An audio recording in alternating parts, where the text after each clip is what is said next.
Leader of the Board of Barbering and Cosmetology board meeting today. Before we get started, I would like to remind board members and senior staff and staff who are not speaking to please mute their microphones. If I detect background noise during the meeting as a result of unmuted microphones, I will go ahead and pause and mute your microphones. And it's a way to help with the quality of the meeting. So we do have members of the public listening in. And for meeting minute purposes, before you speak, please identify yourself, board members and board staff.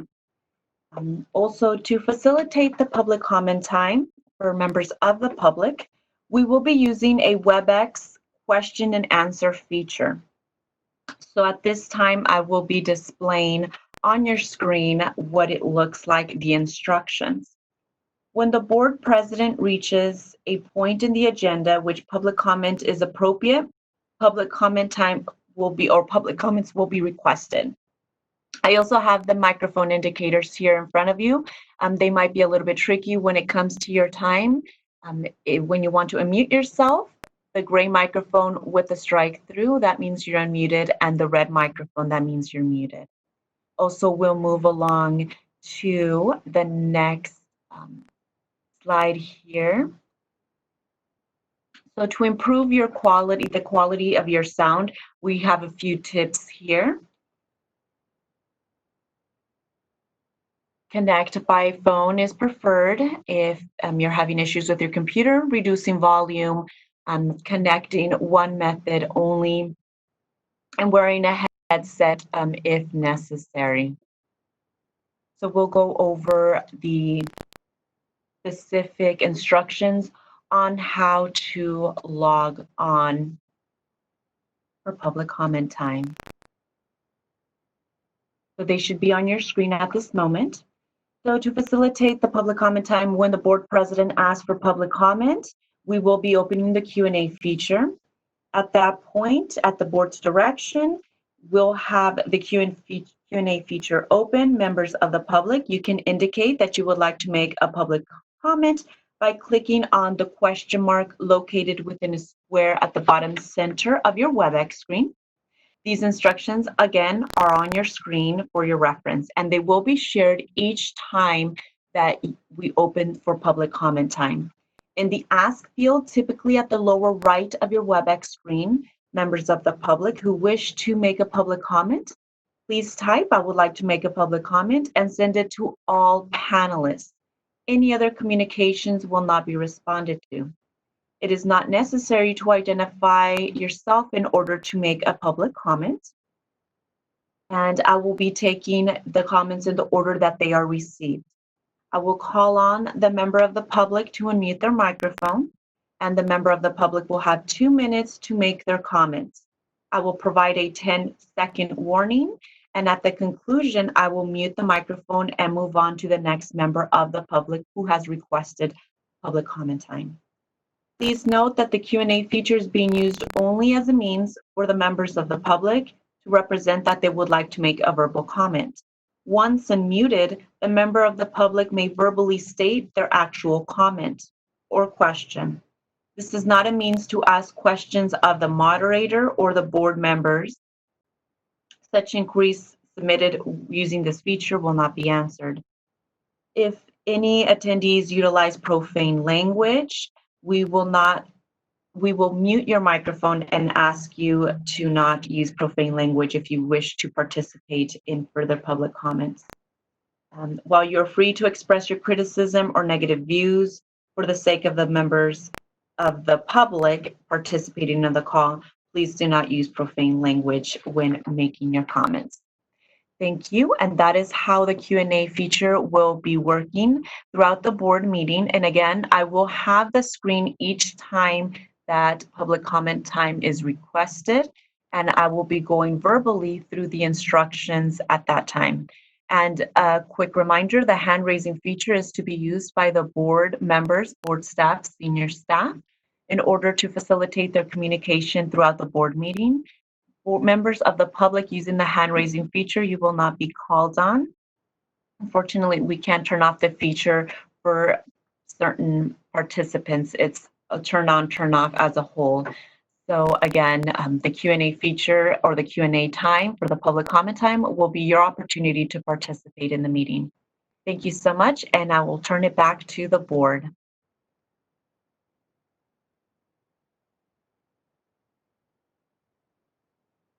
All right, thank you, moderator. Good morning, everyone. Welcome to the Board of Barbering and Cosmetology's first WebEx meeting. First order of business on the agenda, I will call the meeting to order at 9:10 a.m. First order of business is establishing quorum, and we will do a roll call at this time. I will call out to my fellow board members by name, and if each of you can respond to let us know that you're present, I'd really appreciate that. We will start in alphabetical order with Jackie Crabtree, industry member. Good morning, Jackie Crabtree, industry member. Thank you. Andrew Drapkin, public member. Andrew Drapkin is present. Thank you. Derek Matos, industry member.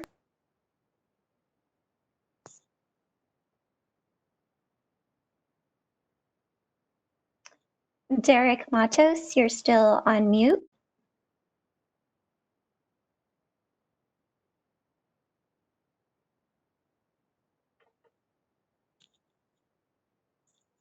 We will come back to Derek. He seems to be having some issues. This is the board moderator. Sorry, I can unmute Derek if necessary. Derek, you've been unmuted.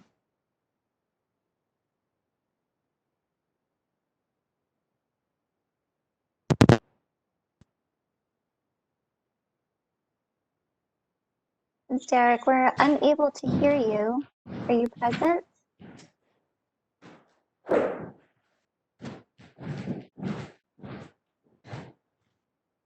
We're hearing some noise, but not your voice.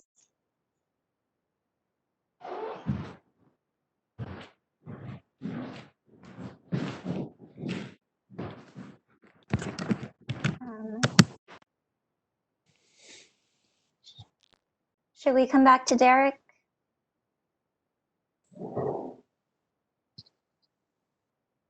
Okay, we'll come back to Derek. If Marcine or a board staff, can you please check in with Derek to see if he's having technical difficulties? I'll move on to Callie Pham, public member. Good morning, Callie Pham, present. Thank you. Christy Tran, industry member. Good morning, Christy Tran, industry member, present. Thank you. Steve Weeks, public member. Good morning, Steve Weeks is present. Thank you. And Dr. Carrie Williams, industry member. Good morning, Dr. Carrie Williams, industry member, present. Thank you. And Derek, I believe our staff is assisting you at this time. So I am going to go ahead and confirm that we do have quorum. Thank you, everyone. Next up on the agenda, we will start with opening remarks, and there are a few things I would like to actually say and address. So much has happened in the world and across the country over the past few months, and I know that everyone has struggled to meet the challenges before us. We are still in a pandemic. We are looking at a long road to recovery, physically, mentally, emotionally, economically.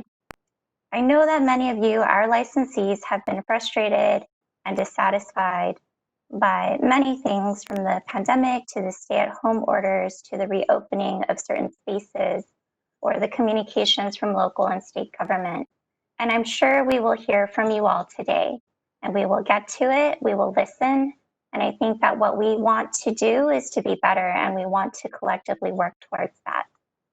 These last few months have been unprecedented, not only for our board and the beauty and barbering industry, but also for the state of California and the nation. I would like to provide some details on how the board has been involved in responding to the COVID-19 pandemic, how we are transitioning to a new normal, and a few thoughts about the current emotional state of our communities. During these uncertain and unique times, there have been and continue to be a lot of moving parts with our governmental agencies working together and making decisions based off of facts, science, and public health data. As a reminder, the Board of Barbering and Cosmetology's purview is to ensure the health and safety of California consumers. The board's role during the pandemic has been to maintain consumer protection and consult with local and state entities on the laws and regulations specific to the barbering and cosmetology industry. The information we provide helps guide decisions made by the governor and the California Department of Public Health, which are the entities determining the safest way to reopen the state and still reduce the spread of COVID-19. As the state begins to reopen and the governor announces which industries can resume, the California Department of Public Health develops guidelines for the specific industries to follow. As many of you know, the California Department of Public Health recently published guidelines for hair salons and barbershops. It is important we follow the guidelines that have been laid out by the experts to open slowly and thoughtfully, so we do not end up in a position where the precautions of the last several months get erased and we end up with a surge of COVID-19 cases. Any questions or concerns regarding those guidelines should be directed to the California Department of Public Health and will not be addressed or discussed during today's meeting. The board developed a checklist to help our licensees to be as safe as possible as they return to work, and that can be found on the board's website. As I stated earlier, the board sets laws and regulations to oversee the barbering and cosmetology industry with the purpose and mission of protecting the health and safety of consumers. And what protects consumers' health and safety also protects the health and safety of licensees. As the regulatory body, it is not the role of the board to advocate for the industry. We, as the state of California's Board of Barbering and Cosmetology, are not a professional membership association. The professional associations that licensees choose to participate in can advocate on behalf of its members and the industry. I hope that this helps clarify some questions that some of you may have. I do want to make clear that the board is here to listen and welcomes public input. We know that this pandemic has greatly impacted our licensees, and we have done our best to keep them safe and informed of the situation. We understand the frustrations our licensees have expressed, and we address the concerns that are within our authority and purview. For years, we have built relationships with our licensees and have been a trusted source for guidance and information, and it is especially important for us to continue that relationship during this time and in the future. So thank you to all of our licensees. Before we move on to the next agenda item, I would like to spend some time on the events of the past week or two, because I did not feel that we could move through today's meeting without acknowledging the pain and heartbreak of the protests and Black Lives Matter. I would like to ask for that space here for us on the Board of Barbering and Cosmetology.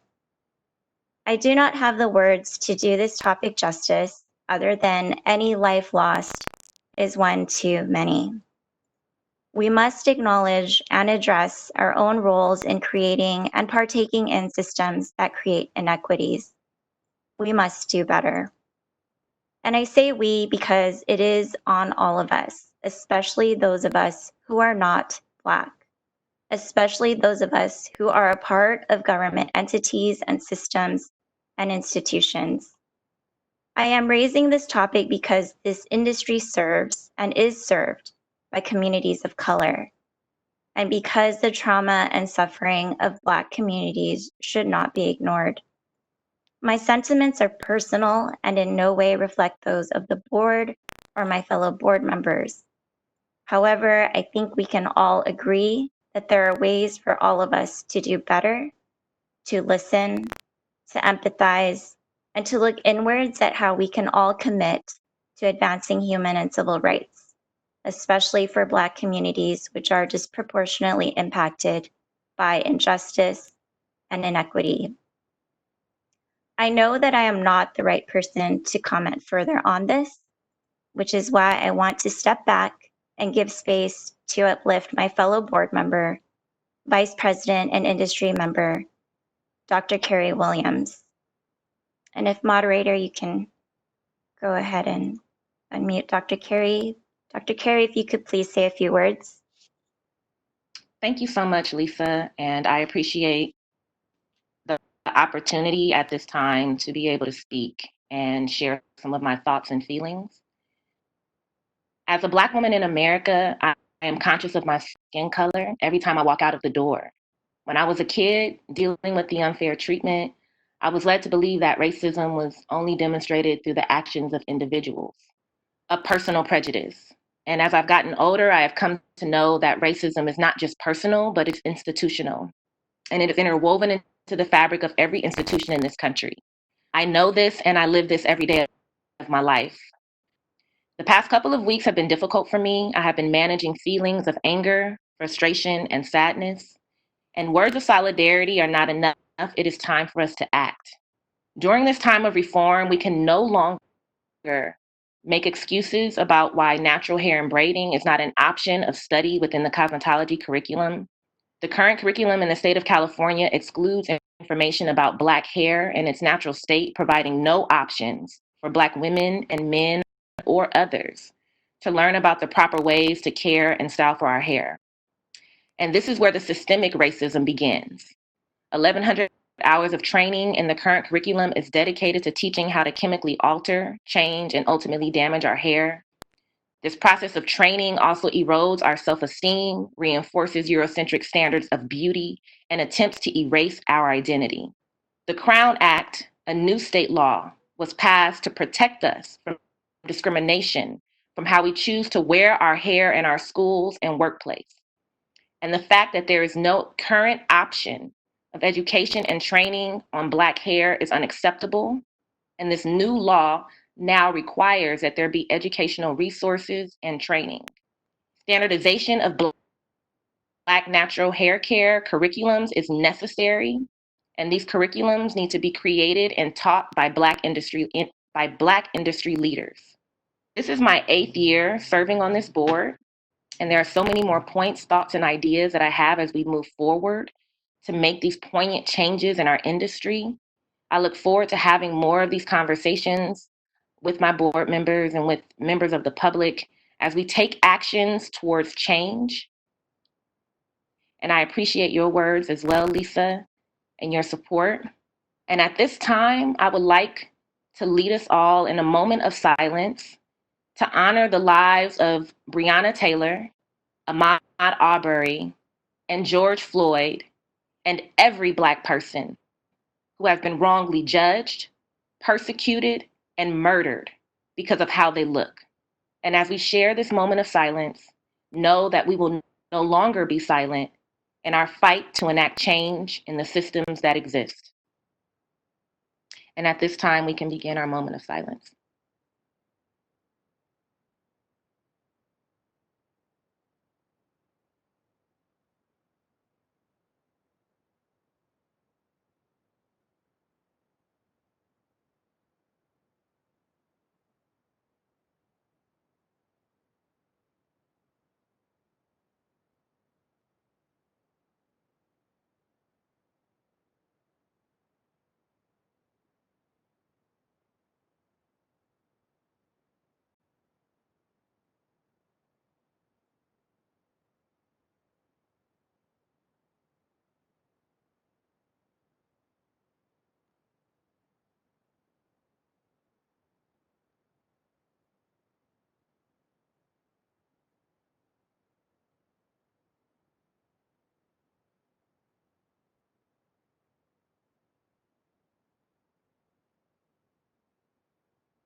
Thank you so much.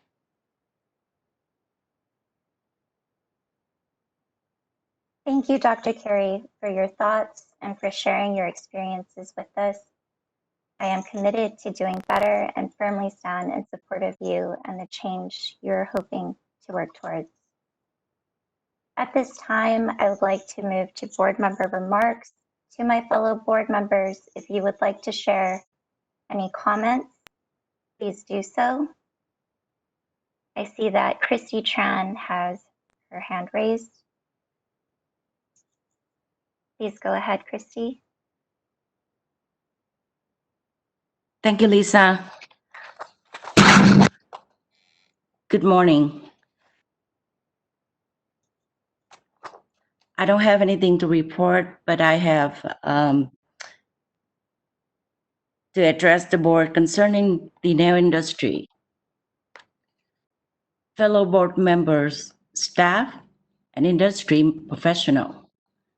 Everyone in this industry supported Governor Newsom when he first declared a state of emergency in effort to flatten the curve to prevent hospitals from being overwhelmed by COVID-19 patients. We all follow our governor's social distancing directive to protect each other and our clientele. As a nail salon owner, a licensed manicurist, and the first generation immigrant to this great country, I watched other businesses deemed essential remain open throughout the lockdown. Most of the workers in those essential businesses have never received many hours of training like our industry licensee have. Recently, the governor has allowed certain sectors of our industry to open, which I was glad to hear. However, I was disappointed that the nail sector was forced to remain closed. Many of my fellow nail salon owners and technicians watch our governor announce to the world that the nail salon has remained shut down. He said that one of our own may have been the site of the first community spread. As the first Vietnamese nail salon owner appointed to this board, I have been getting questions from my industry asking why we are being singled out. What is the evidence of this harmful allegation? And why can we go back to work safely serving our client as other state board licensed establishments can? I cannot answer their questions because I have not received any information from the governor's office. This board approved all schools and textbooks for the barbering and cosmetology, which include the nail sector. The unequal treatment of which sector to open first is what confuses and frustrates nail salon owners and technicians the most. Many are on the edge of the financial ruin, including myself. My nail salon was the economic rung on the ladder of the American dream for me and my family and for dozens of my valued Deltecs. With the income from my nail salon, I was able to raise 2 children, send one to college, and have improved my life. Hundreds of thousands of fellow Vietnamese Americans have done the same. This board needs to treat this industry sector fairly, and we should have the courage to request the same of our governor, without whom I would not be here today. Addressing you as a board member, thank you.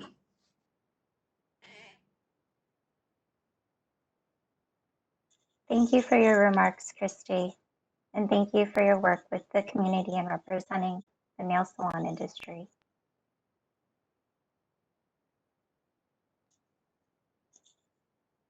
I would like to again ask if my fellow board members have further remarks that they would like to share.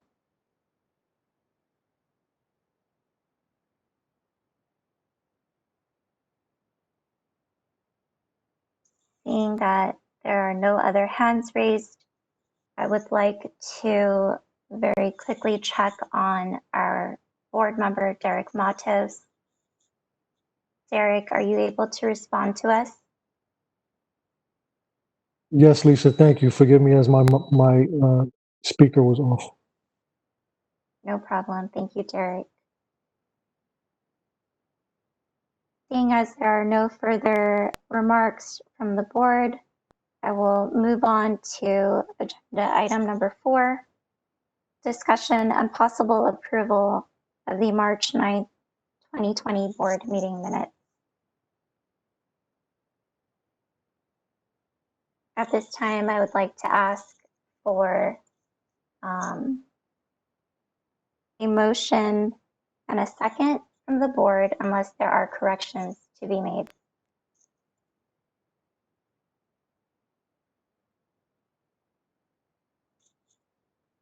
Andrew Drabkin, I move that we accept the minutes of the board meeting. thank you. I see that Jackie Crabtree has your hand raised. I second the motion. Thank you.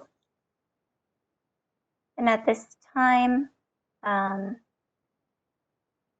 believe we will need to open up for public comment since there is a motion. Christy Underwood, is there something you would like to address? No, I just wanted to make sure we were opening for public comment. Thank you. Okay, thank you.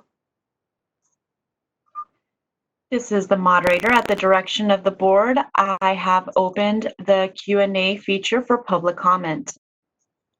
If you would like to make a public comment, please click on the icon with the question mark located at the bottom center of your WebEx screen. And at this moment, I am sharing that screen for your reference. In the Ask field, typically in the lower right of the WebEx screen, type, I would like to make a public comment and send it to all panelists. Any other communications will not be responded to.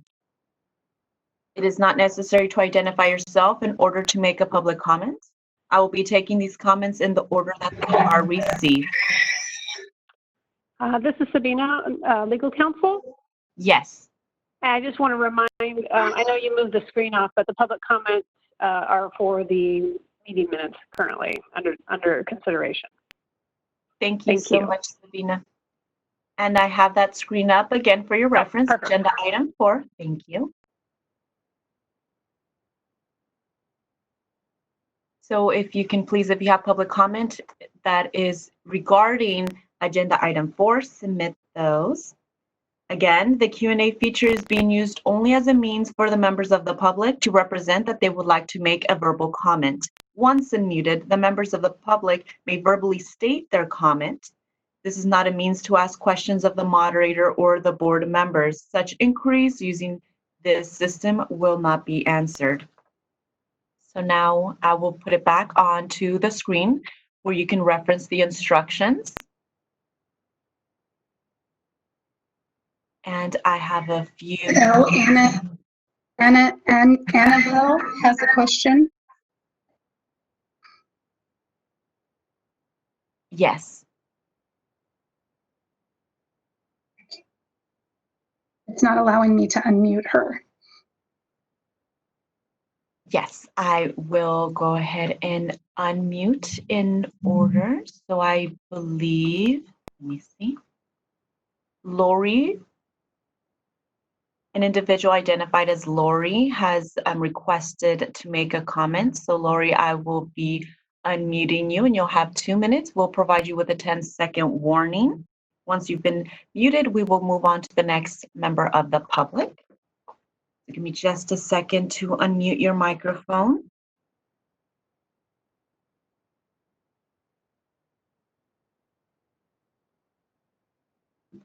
Lori, you have been unmuted. Hi, this is Lori Crete. And I actually was misunderstood that this was about just a general comment. So I don't know if you want me to hold off until you open that up, not about the agenda 4. Thank you.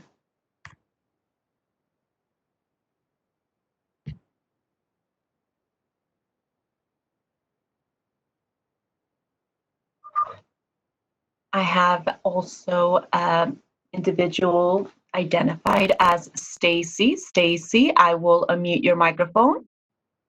You have been unmuted and you do have 2 minutes. Can you hear me? Yes, we can. Thank you so much. I appreciate all of you that are taking time to listen to all of our concerns. My question is, why would our governor state that it started in a nail salon? And what would that even have to do with our performance? I believe that we are all people.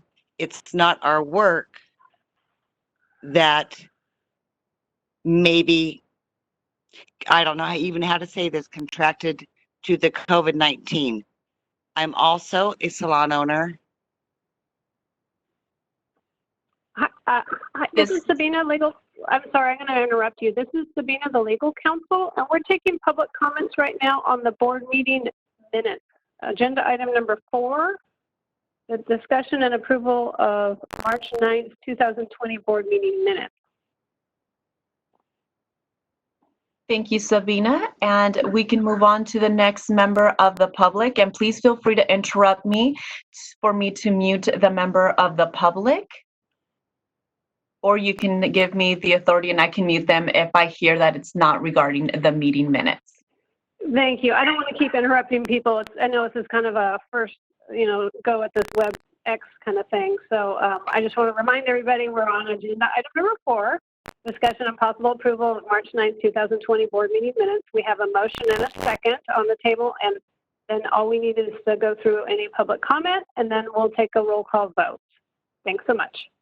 Thank you. And we will be moving along the board meeting, and you'll have more opportunities to speak to specific agenda items as well. So this is just regarding agenda item 4, the approval of meeting minutes. And if you have any comments or questions regarding the approval of the minutes. So moving on to Ms. Rose here. I will unmute you in just a second.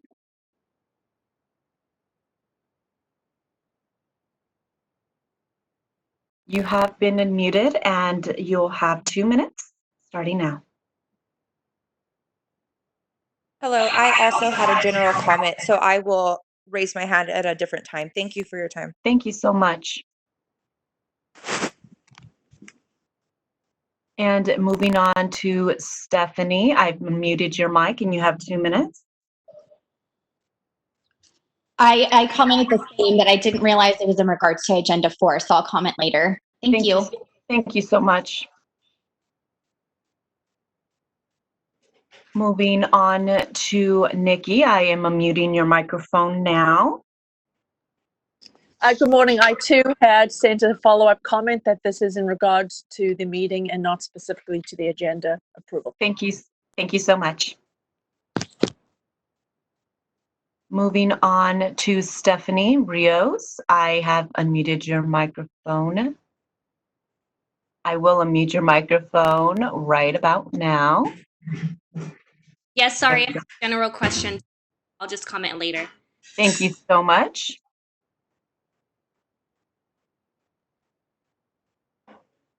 And please bear with me as I move along through the Q&A panel, looking through.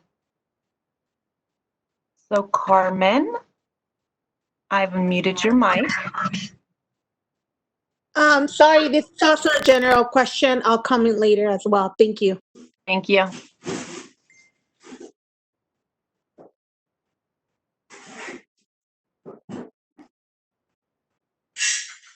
And moving on to Gina Jensen, I muted your mic. Again, this is also a general question. I will wait until later. Thank you. Moving on to Olga. Give me just a second to locate your mic. You have been unmuted.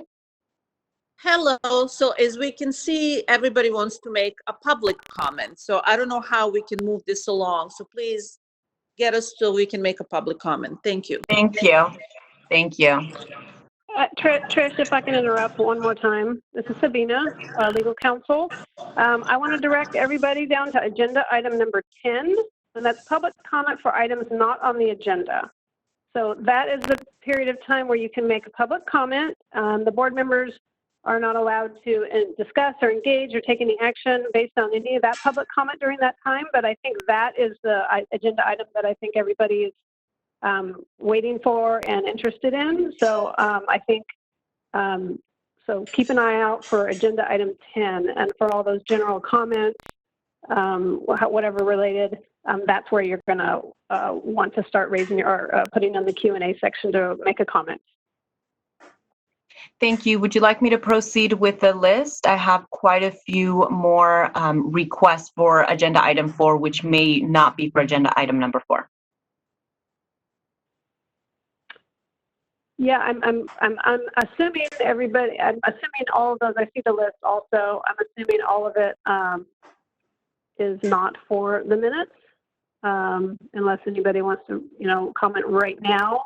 Maybe add another Q&A so that Trish can see it immediately. But I would probably guess everybody is going to wait for agenda item 10.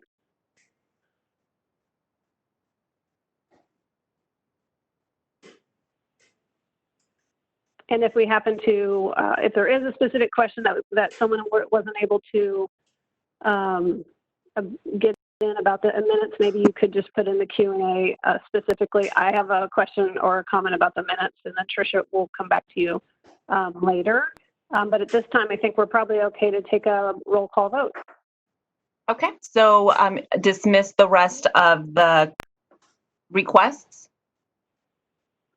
I would right now, and I would request any member of the public who really wants to make a comment about the minutes to go ahead and include that in your Q&A next time so that Trish knows that it's the minutes that you were accidentally or inadvertently passed over with this group. And then we can be sure to hear your comment. Thank you. So this round of requests will be dismissed. Thank you.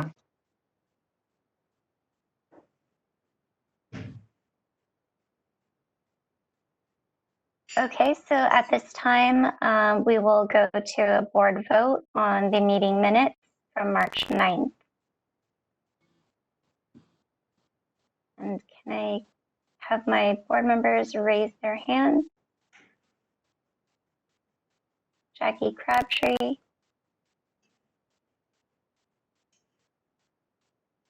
Andrew Drabkin. Aye. Christy Tran. Are we verbally, I think, Sabina, we need to verbally vote. Is that right? Yes, just go ahead and do a roll call and everybody will respond with their vote. Okay. So I'm just going to go down the list. Andrew Drabkin. Yes. Calumet Pham.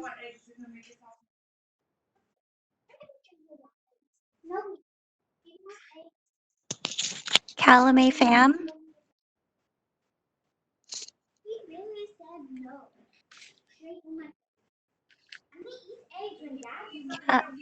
I think Calumet is on mute. I'm not sure if she can hear. I'm going to move on to Christy Tran. Yes. Hello. Thank you, Christy. And then Calumet.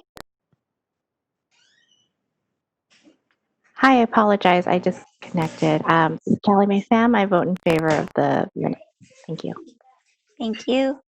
Derek Matos. Vote in favor. Thank you. Jackie Crabtree. Jackie Crabtree, aye. Thank you. Carrie Williams. Dr. Carrie Williams, yes. And Steve Weeks. Steve Weeks, yes. Thank you. The minutes have been approved. And I apologize for not providing clearer instructions to our public earlier regarding how we are moving through the agenda items. Public comment for all items not on the agenda will be at the end of the meeting, just as our legal counsel Sabina Knight has expressed. So please be patient with us. And please make your comments on agenda item number 10. Okay, at this time, I also want to remind everyone that this meeting is being recorded and minutes of the meeting will be prepared. So everyone, if you can please state your name at the beginning of any of your comments, that will be very important for us to note in our minutes. And also, please keep your comments to the limit of 2 minutes. At this time, I will move on to agenda item number 5, to our executive officer's report. Christy? Good morning. Okay, in your packets, you have mostly our regular items, but I do have a few things that I would like to point out. Page 1 is our quarterly applications received. You can see the drastic drop that we had through April and June. This is only through May 31st, but you can see that obviously we have dropped off with the number of applications that have come in to our office to be processed. Just a quick note, we are still working. Obviously, our staff is working, and so those applications are being processed as they come in. So we're not having an issue with that aspect. On the next page, page 2 of 14, we wanted to just kind of give a little bit more information during these times that what we've been facing. So we put in a monthly applications received comparison from fiscal year 18-19 to fiscal year 19-20. So you can see in May of the previous year, we received 4,460 applications. And in May of this year, only 1,290. So a significant drop in applications.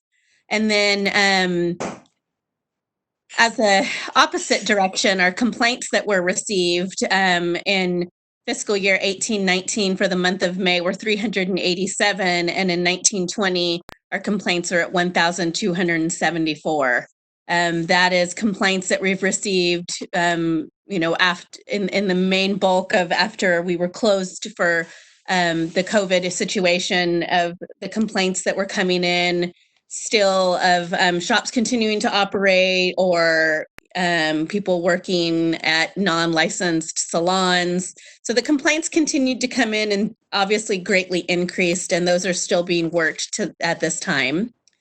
And then we're going to move on to page 3, which is our regular statistics that we report, which is our exams, practical on the top and written on the bottom by language.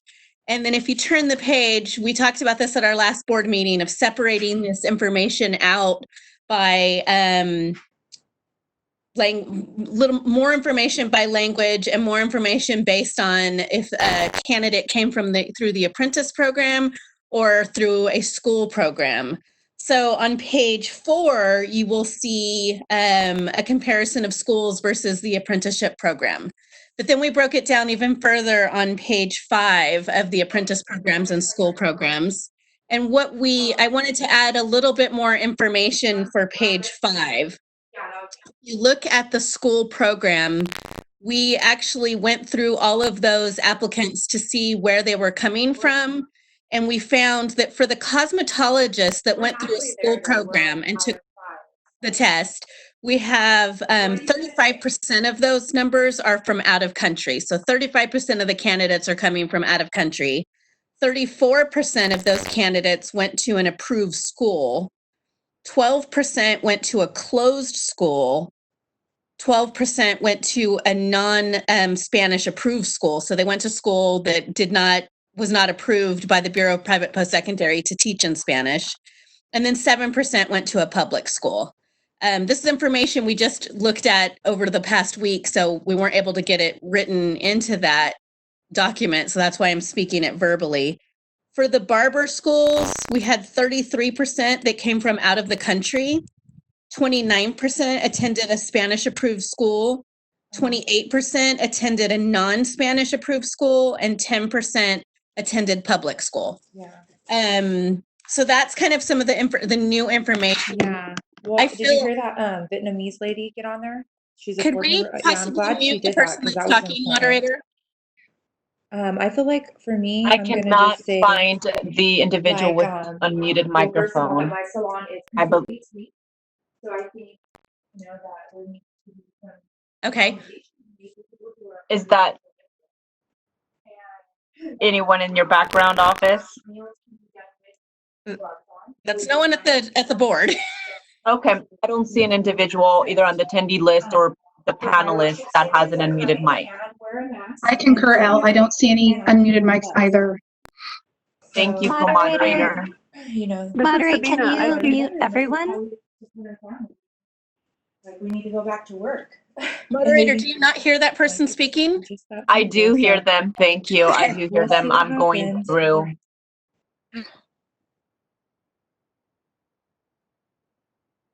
Zoom is so much easier. Okay. Whoever's saying Zoom is so much easier, please mute your phone. It's like going in and out for me. Okay, I'll call you afterwards. Okay, bye. Okay, that. Please mute your phone.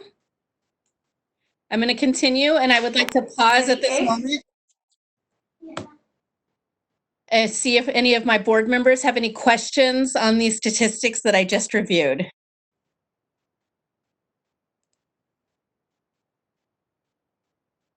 Andrew Jabkin. So for the next meeting, we will be able to actually see the breakdown further as you broke down. You described, it's like some of these schooling came from this, some of them came from that. We'll be able to see the pass rate for the various different types in that sense. Yes, So we try can, to we see can if do there's that. We can do that. It's just, it's unfortunately not a report that we do. It has to be manually done. So that's why it just was very hard to get it into this packet, but we can do that for next time. I'm just thinking, hopefully we do it once and we see, aha, there is no pattern. And so therefore we don't need to continue to do it. Or it'll identify a pattern and therefore, hey, we know what we need to work to improve, kind of a thing. But hopefully we only need to do it once. Sounds good. Did any of the board members have any questions?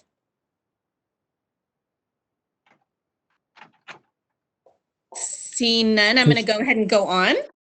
I believe Derek Matos has a comment. Go ahead. Good morning, Christy. I just had one question in regard to that. Is there any possible way that we can see the schools that are approved for those languages?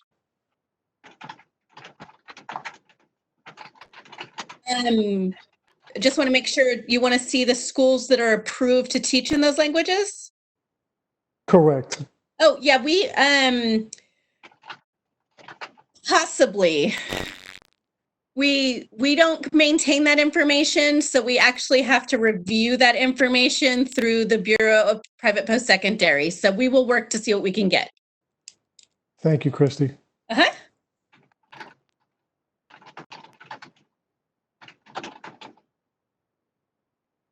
Okay, I'm going to go on to the next page, which is page 6. And again, we are looking at our licenses issued. We have a difference between our last quarter and our current quarter of 5,207 licenses issued. And we have the review of the licenses issued for the last 5 years. That's also, we're currently down about 5,000. And then our licensed population, I actually did a review of that from the last time our board met, and that oddly are barely changed. It's an interesting aspect in the industry of how items in the total population, and that's because some people may be renewing late. Some, you have 5 years to renew your license before it cancels and you have to take the test. So it's always very fluctuating. So our current, our total licensed population at our last board meeting was 623,000. So we went down about 1,100 licenses, which is pretty typical range for how we go. Our next item is our disciplinary review committee. Of course, we haven't had any committee hearings.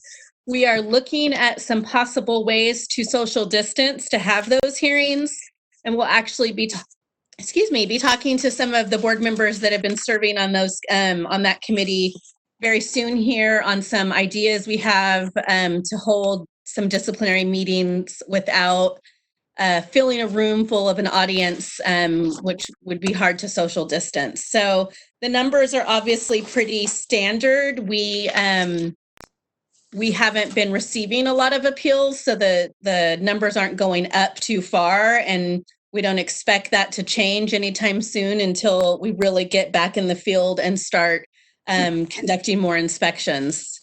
So past DRC, we have our quarterly enforcement statistics, which are pretty standard, as well as our complaints. And then we go into our budget. I do want to draw your attention to page 13 of 14. As we have shown in the past, we many years ago had a general fund loan of $21 million, and that has since been repaid. However, in the governor's budget, there is a new loan of $25 million.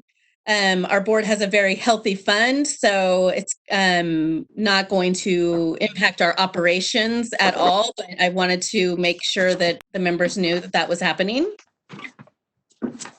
And then we have our practice status survey results as the last item. I did want to mention a couple items for outreach that we've done. I just recently, last week, participated in a telecall with the Los Angeles County Health Department. It was for about an hour long, where people were able to call in and talk to a panel that included myself and two individuals from the Department of Public Health down in that county as they are moving to reopen. It was very successful, I thought. I also did a Zoom town hall meeting with Senator Umberg for hairstylists when that reopened, and that also went very well. Just kind of talking about the guidelines and getting back into work. And then I believe that is all I have for my report. So I'm open to any questions if any of my members have any. I see board member Steve Weeks has his hand raised. Hi, Christy. Thank you for the information.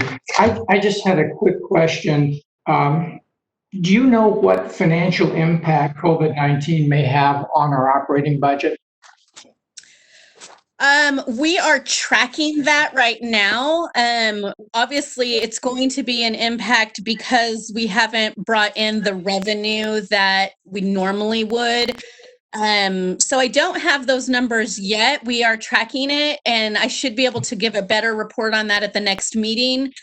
But definitely on our revenue for initial applications is going to go down, but our renewal is not going to be impacted, which really supports the operations of the board. I don't foresee any issue with the impact, and I think it will eventually balance out. But our office, as well as Department of Consumer Affairs budget office, has been tracking that very close, and also with everything that we've been spending on any of the impact based on COVID-19, like all of the personal protection equipment we've purchased and things like that. So we should be able to have a full report for that at the next board meeting. Thank you very much. What?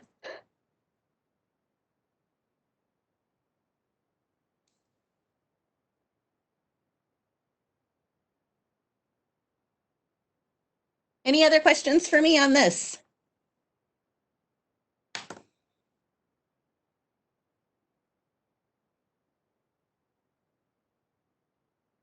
And it doesn't look like it. Okay, thank you, Christy. It looks like there are no other questions from our board members. So with that, I would like to move on to agenda item number 6, discussion and possible action regarding the 2020 sunset review.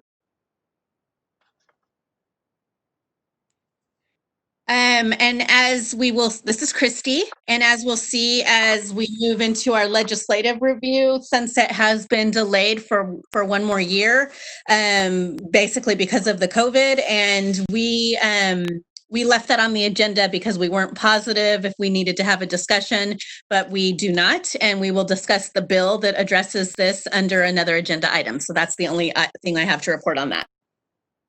Okay, thank you, Christy. Then we'll move on to agenda item number 7, update regarding the impact of COVID-19 on licensing, examinations, and enforcement. Yes, this is Sabina Knight, legal counsel for the board.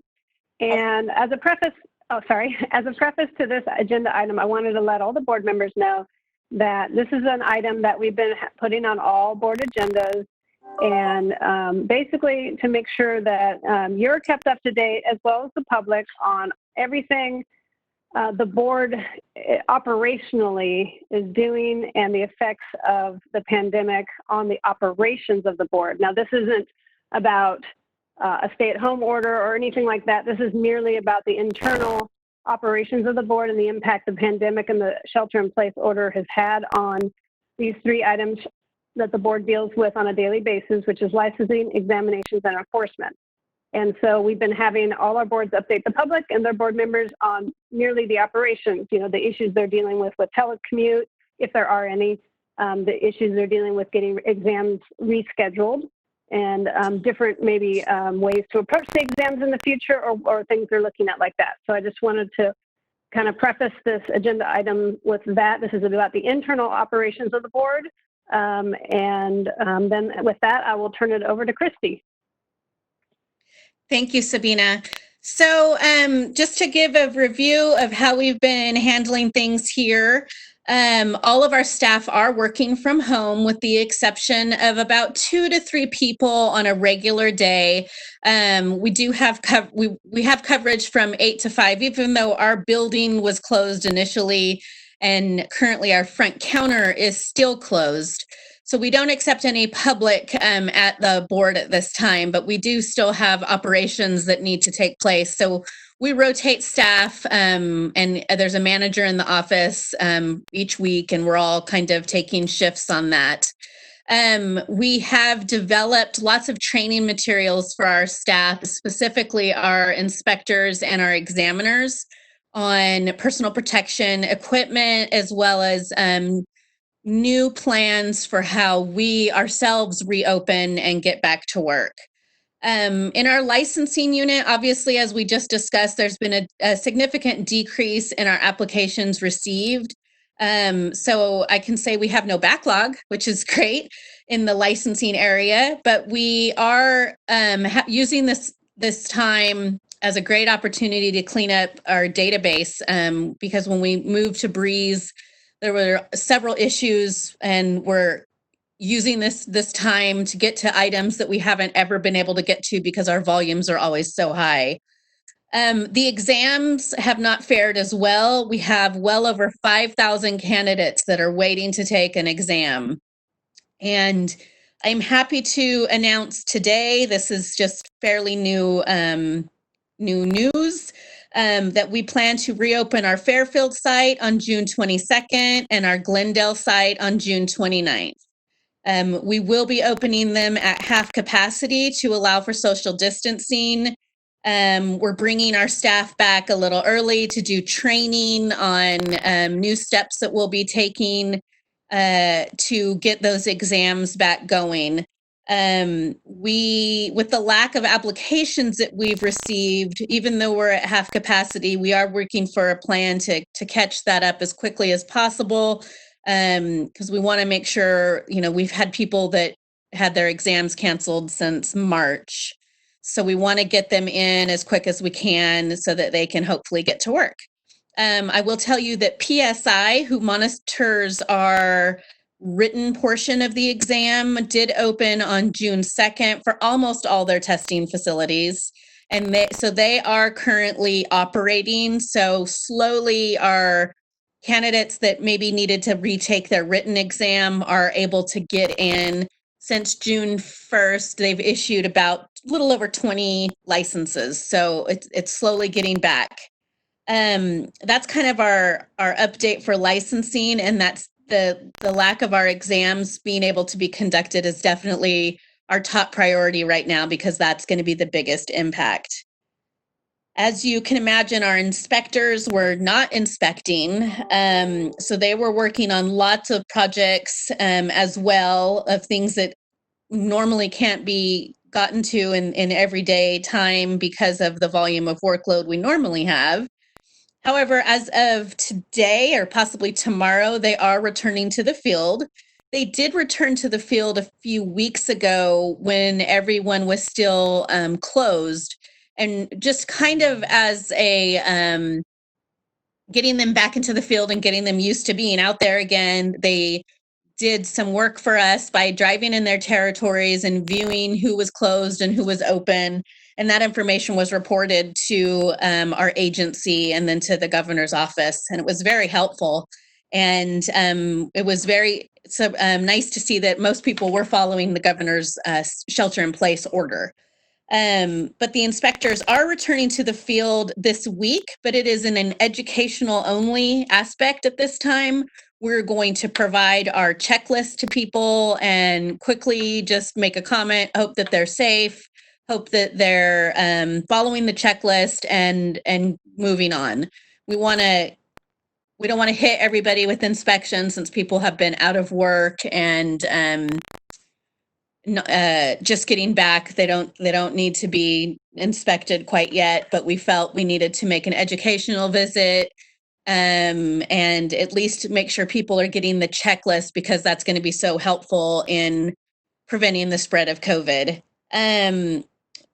That being said, with our inspectors not in the field, that means no citations have been issued, and no citations issued mean of course, no appeals have been received. So eventually that'll slowly get back into the process. Our inspectors are going to definitely be looking at the most egregious consumer harm issues. Foot spas is obviously one of the biggest issues we continue to have, and it's summer and salons have been closed and people want pedicures. So we're going to really be paying attention as soon as those salons are open when we get back into the inspection mode.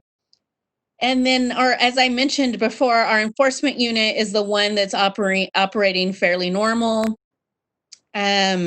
We are still working our cases. Pretty much our entire enforcement staff is working from home and doing quite well. Our working from home has been surprisingly good. We were very surprised when we were told we were going to be working from home because we didn't all have computers for our staff and we didn't think it would be able to be pulled off, but the Department of Consumer Affairs somehow amazingly pulled it off and did a great job and got everybody connected from home. And it seems to actually be going fairly well for us. So very happy about that because I don't think it's been the same for everyone. We did receive over 40 media calls during this time frame. Those are handled by the Department of Consumer Affairs. I've become very close with that unit over at DCA now. And we receive on average about 125 emails a day specifically related to COVID-19. And that's, of course, in addition to all the other emails that this office receives. So that is kind of the COVID impact at our board. And I think that's all I have. If any of my board members have any questions.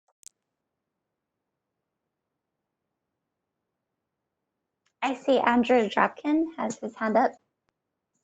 Yep, Christy, going back to the testing. So you said Fairfield's opening June 22nd, Southern California, June 29th. How long? And we're going to run it both sites at half capacity. Is that correct? That's correct. How long do you think it's going to take us to work through the backlog? And is it not first come, first serve, but first in, first out? Like the first person canceled gets the first opportunity to take the test? Or is it whatever, alphabetical order, or just by luck? How are we handling that? It's definitely more so a first come, first serve. Whoever was canceled is definitely getting first reschedule. And then our pre-applicants are next because they submitted applications ahead of time for their anticipated graduation date. So we're working to get them as close to their graduation date as possible. And then after those priorities, it's the order received. And how long it will take, we're not sure yet. We want to get Our examiners, our exam site staff has actually been furloughed this entire time. So we want to get them back into work. We want to see how the process goes. And it really is a mathematic equation that I haven't done yet to determine the exact time. But with the few applications coming in, we think we'll be able to catch up in a few months. We're not real sure yet. We haven't done exams for 13 weeks, but then we also haven't received applications that would push it further out. So it's definitely going to impact us, but we'll have to see how it goes and have to see how our options are for what, sometimes we do what's called mega days, which doesn't necessarily mean more applicants. We could do more exams in one day. So that's an option as well. Once we get back going, instead of having 2 exams a day, we could possibly have 3 exams a day and still have social distancing and see how that goes. So sorry, I didn't really answer all of your question, but it's where we are right now. You got the most of it.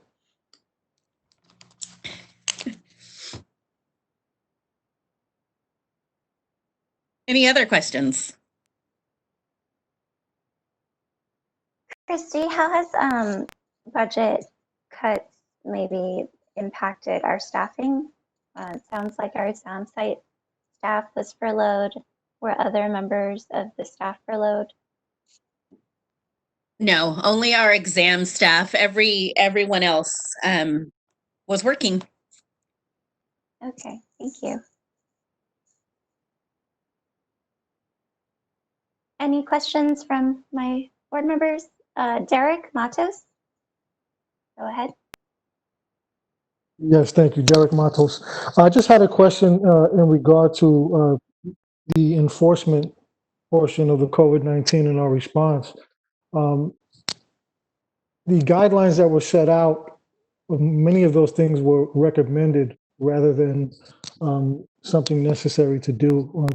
In regards to enforcement, I know we said that inspectors will be educating. Are they going to be looking to make sure that stations in salons and barbershops and nail salons are maintaining 6 feet social distance in between each other?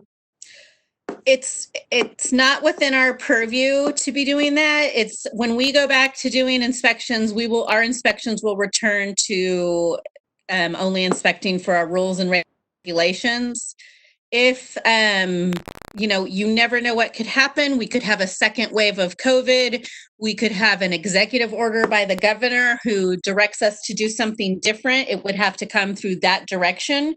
But as far as it goes now, our inspectors will be inspecting for our own regulations. Thank you for the clarification. You're welcome.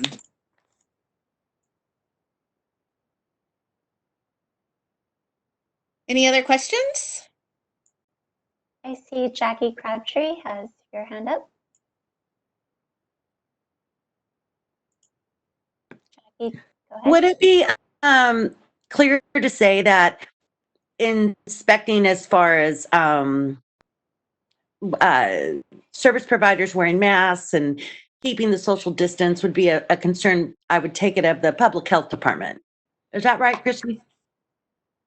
Yes, as well as county public health departments as well. I know there's some that are definitely more aggressive than others. I know, like I mentioned, I was on the call with Los Angeles County, and they indicated that they do plan to be out and inspecting. So definitely, it's the local counties, I think, are the ones who are going to be stricter with enforcement.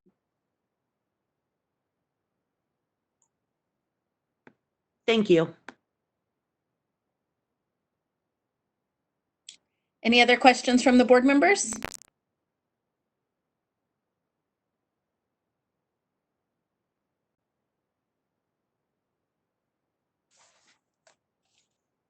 Okay, I don't see any other hands raised, although Derek, you still have your hand raised, so I'm not sure if you had another question. Just checking. Thank you. Okay, So it sounds like we can move on to agenda item number 8, legislative update. Christy? This should be fairly quick. We have only a few bills that are in your packet. AB 1928, which was on the agenda for employment standards, we didn't include because that bill was not moving and it was a giant bill. So we decided to just leave it out since there was no action. But we did include 2465. That was the booth renter permit bill. The board had decided to watch that bill. It is not moving forward this year. So, but we just wanted to provide that with one last look. The next bill is a bill regarding independent contractors and, sorry, did I skip myself? Right, SB 806. That bill doesn't look like it's moving either. Most of these are not going through right now because of the Senate and the Assembly have both been out due to the COVID-19 situation as well. But I will draw your attention to SB 1474. This is our sunset bill extension.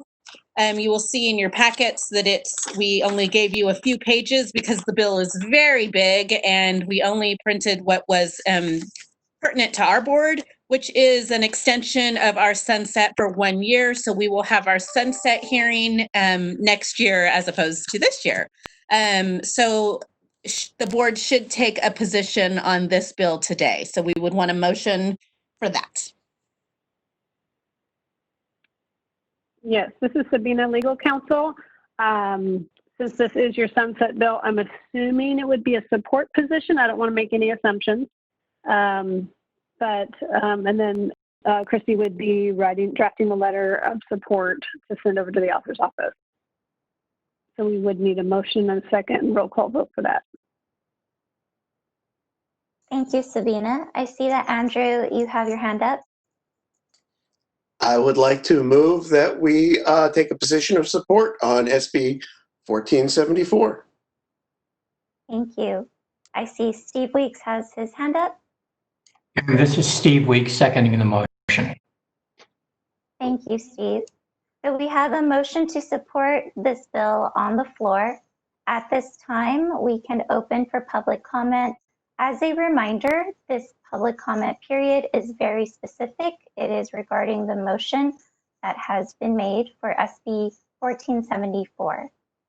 At this time, moderator, would you like to open for public comment? Yes, this is the moderator. At the direction of the board, I will open the Q&A feature for public comment.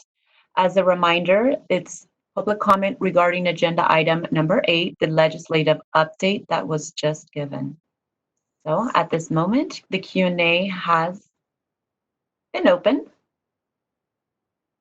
And I will switch the slide to the instructions so you will no longer see, but again, it is on agenda item number 8.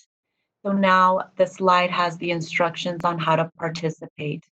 If you would like to make a public comment, please click on the icon with a question mark located at the bottom center of your WebEx screen. In the ask field, type in, I would like to make a public comment and send it to all of the panelists.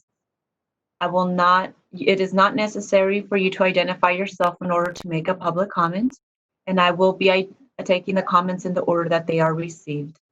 Please note that the Q&A feature is only being used as a means for the members of the public to represent that they would like to make a verbal comment. Once unmuted, the members of the public may verbally state their comment. This is not a means to ask questions of the moderator. Such inquiries submitted using this feature will not be answered. So I will pause for a moment and see if we've gotten any requests.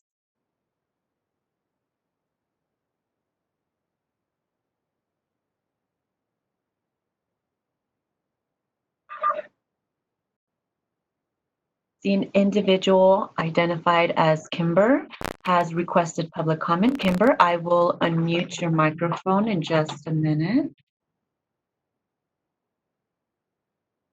And again, you have 2 minutes and you will be provided with a 10-second warning. And once that time is up, we will mute your microphone. So Kimber, your microphone has been unmuted. Good morning, board members. I'd like to thank you for your time this morning. My name is Kimber Bell, and I'm a manicurist with 32 years of continuous work experience in California. When I woke up today, I turned the local news on. The first thing I heard was one of the reporters saying to the other, "What do you look most forward to doing this week? Gyms or bars reopening? How can this be that we're being left out? Neither industry has the training and experience in sanitation, disinfection, and sterilization that I have." This is the moderator. Yeah, go ahead. Thank you. This is the moderator. I've been given indication that this is not regarding agenda number 8, so I muted the attendee. Is that okay, board? Yeah, this is Sabina Knight. Yes. Oh, sorry, Lisa. Yeah, sorry. So again, to members of the public, I know that many of you would like to make a general comment. This is a process that we must follow as a board. So at this time, all public comments being accepted is related to agenda item number 8, which has to do with our legislative update. We have a motion on the floor specific to approving our support of Senate Bill 1474. If your public comment is not related to the legislative update, unfortunately, you will have to wait until agenda item number 10. So please be patient and please wait until that agenda item. Thank you.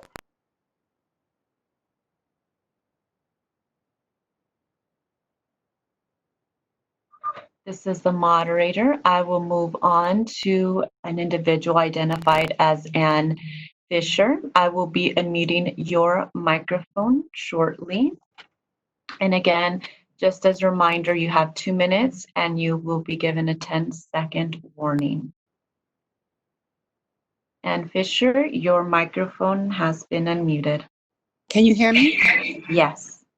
Okay, so the sunset bill, are we talking about PSPs? This is Christy. No, we're not. Okay, my comments are for PSPs only. Thank you.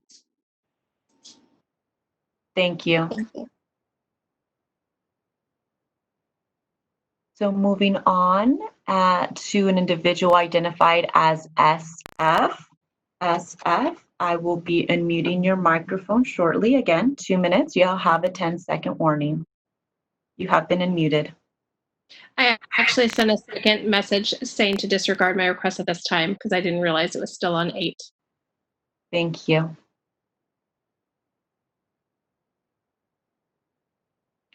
You've been muted. Moving on to, give me just a moment as I scroll through the questions or the requests.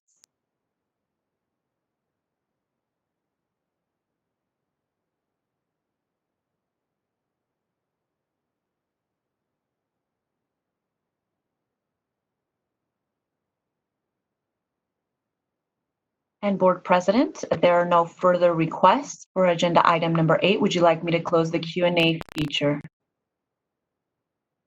Yes, please. Thank you, moderator. Thank you. It has been closed. Okay, so at this time, I will move to a board vote. If members of the board would like to raise your hand, I will call on you and you can unmute and vote. All right, first one is Andrew Drapkin. Andrew Drapkin, aye. Thank you. Derek Matos. Derek Matos, aye. Thank you. Jackie Crabtree. Jackie Crabtree, yes. Thank you. Calame Pham. Callie Mae Pham, yes. Thank you. Steve Weeks. Steve Weeks, yes. Thank you. Christy Tran. Christy Trans, yes. Thank you. I believe Dr. Carey, do you want to? Carrie Williams, yes. Thank you. And Lisa Tong, yes. Okay, thank you to board members for voting. Christy, anything else you need from us for the legislative update? Nope, that is it. Thank you. All right, thank you. Moving on to agenda item number 9, discussion and possible action regarding rulemaking proposals. Okay, this is Christy Underwood again. I will start this session by mentioning that on the agenda we have several items. There are only 2 items that are requiring discussion and possible action. So I just want to give an update quickly about the other non-action items, and that is our substantial relationship criteria regulations that has went out for a 15-day comment period, which ended on May 12th, and no comments were received. So that final statement of reasons is being reviewed currently by the Department of Consumer Affairs. And the other regulation packages are currently going through the internal review process by Consumer Affairs as well as our agency. And that is the transfer of credit or training, the disciplinary guidelines, the translation guide, and our extern language. So that's just an update. Those regulation packages are still moving through the process. And we will, of course, keep those on future agendas for keeping the board updated on where those are going. With that being said, the first item we should talk about now is our personal service permit. That regulation package is being provided to you today. Our actual language that has been previously approved by the board is included in your packet, as well as the comments that were received during the 45-day comment period. Once the board, should they choose to review, approve this package today, it will then go forward through the final steps to be filed with the Office of Administrative Law. We do need, however, to do a 15-day notice on this language because we had to change a date that is part of this actual language. The date that we incorporated for the consumer notice needs to be updated, and our legal office has advised us that they feel we should just do a 15-day notice that should happen, and we will do that if the board approves this language today, and then it will go through start the review process. So there is going to be a 15-day comment period to change that date. You have received the comments. You can discuss this now, and we would need a motion to approve. We would request that you allow myself, the executive officer, to make any non-substantial changes, and so that we could move forward with getting this regulation finally sent to the Office of Administrative Law. And with that, the board should discuss. I see Jackie Crabtree has her hand up. Yes, Christy.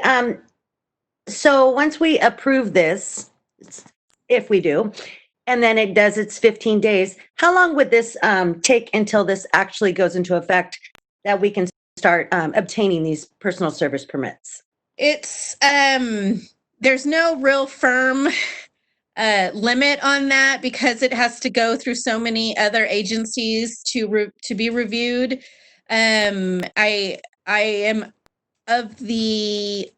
I've been told that the Office of Administrative Law also has quite a workload as well.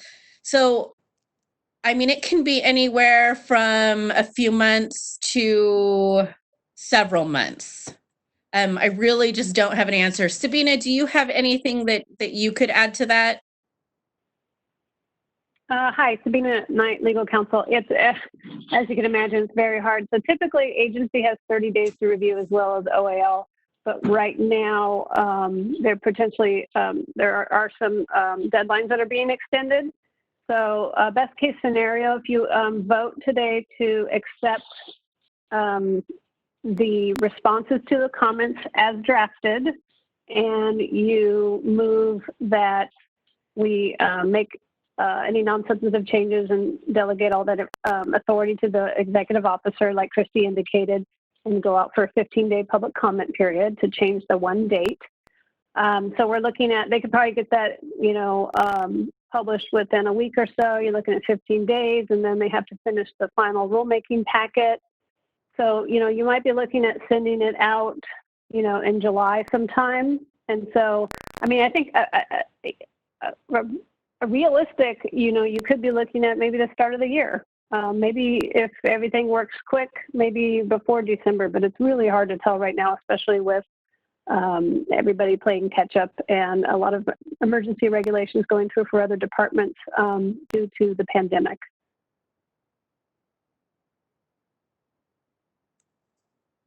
I see Jackie, you have your hand up again. Thank you. That helped clarify on that. I appreciate it. Thank you. Other comments from other board members?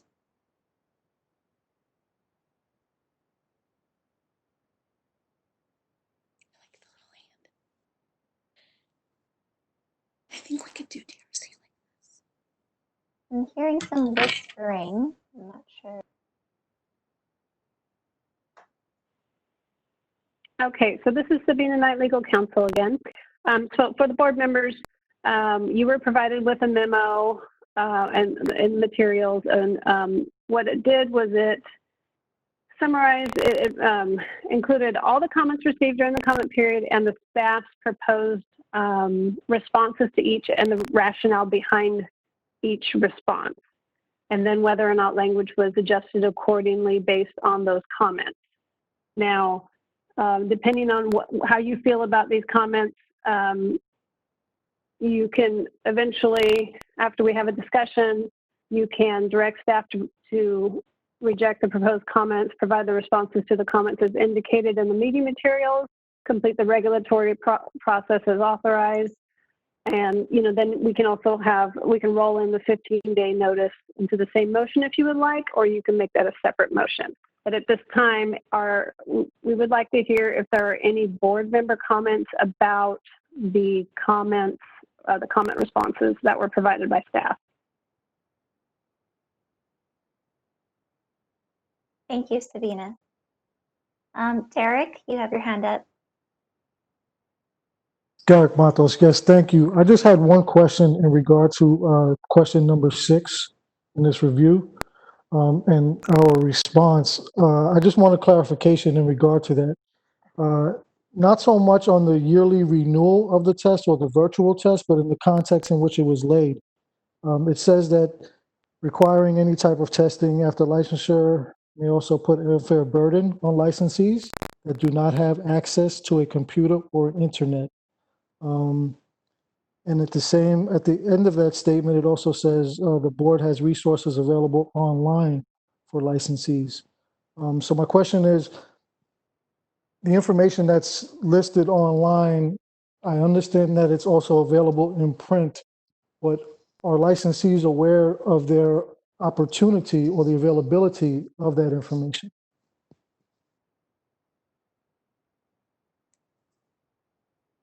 This is Christy. We publish that information on their renewal notices. So we can only do so much to put that information out there, and then someone has to actually go view it.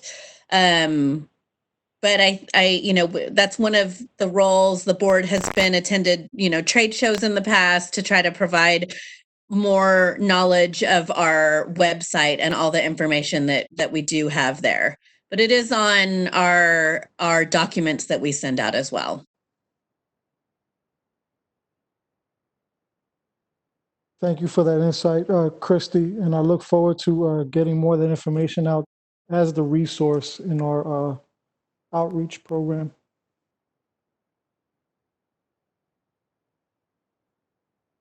Thank you, Derek. Christy, I actually have a question regarding a response that we had. This is on page 14 to question number 3 regarding, will a person that provides services via a PSP need to obtain a business permit license from the city or county? Is state business license not required? I understand that we responded that it's outside of the scope of our rulemaking proposal. I'm just wondering if there would be opportunity to actually include language in the PSP for to address this in terms of requiring PSP holders to also adhere to local business operation laws or labor laws. Would that be possible?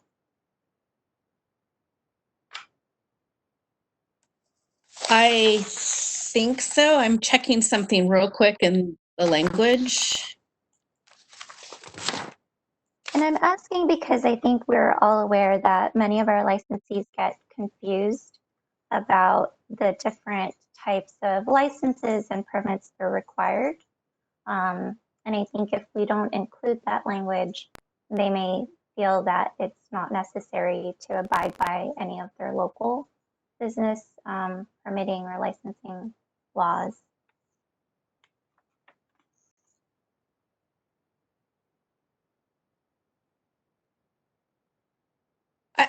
I think it's a discussion we could have that would be changing the actual language. So are you saying should we have a requirement in the language that has an individual obtain a business license from their county? This is Sabina. I might be able to offer a compromise. Please. So what about, so on subdivision H as in horse on page 3 of the memo of the language, it says a PSP holder shall follow all rules, regulations, laws, rules, regulations applicable to services rendered. You could add something in there, including any local, including but not limited to any local and applicable, laws or laws, rules, or regulations. Thank you, Sabina. I think that would address my question and concern. I see some hands raised. I see both Derek and Jackie. I'll let Jackie go ahead first. Thank you, Lisa. So in response to the PSP on H on that page, PSP holder shall follow all rules, regs applicable, and you're going to put in there per their local county was what you were suggesting. Is that correct, Sabina? Hi, this is Sabina. Yeah, it was just an idea, and maybe I haven't figured out yet how to craft that, if it's going to be a separate sentence or something to the effect of at the end of that sentence, including but not limited to any applicable local laws and regulations, or something to that effect. I was trying to find a way to craft that right now. Great idea. Thank you. Sure.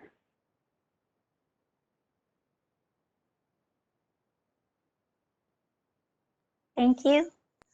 Any other questions or comments from my board members?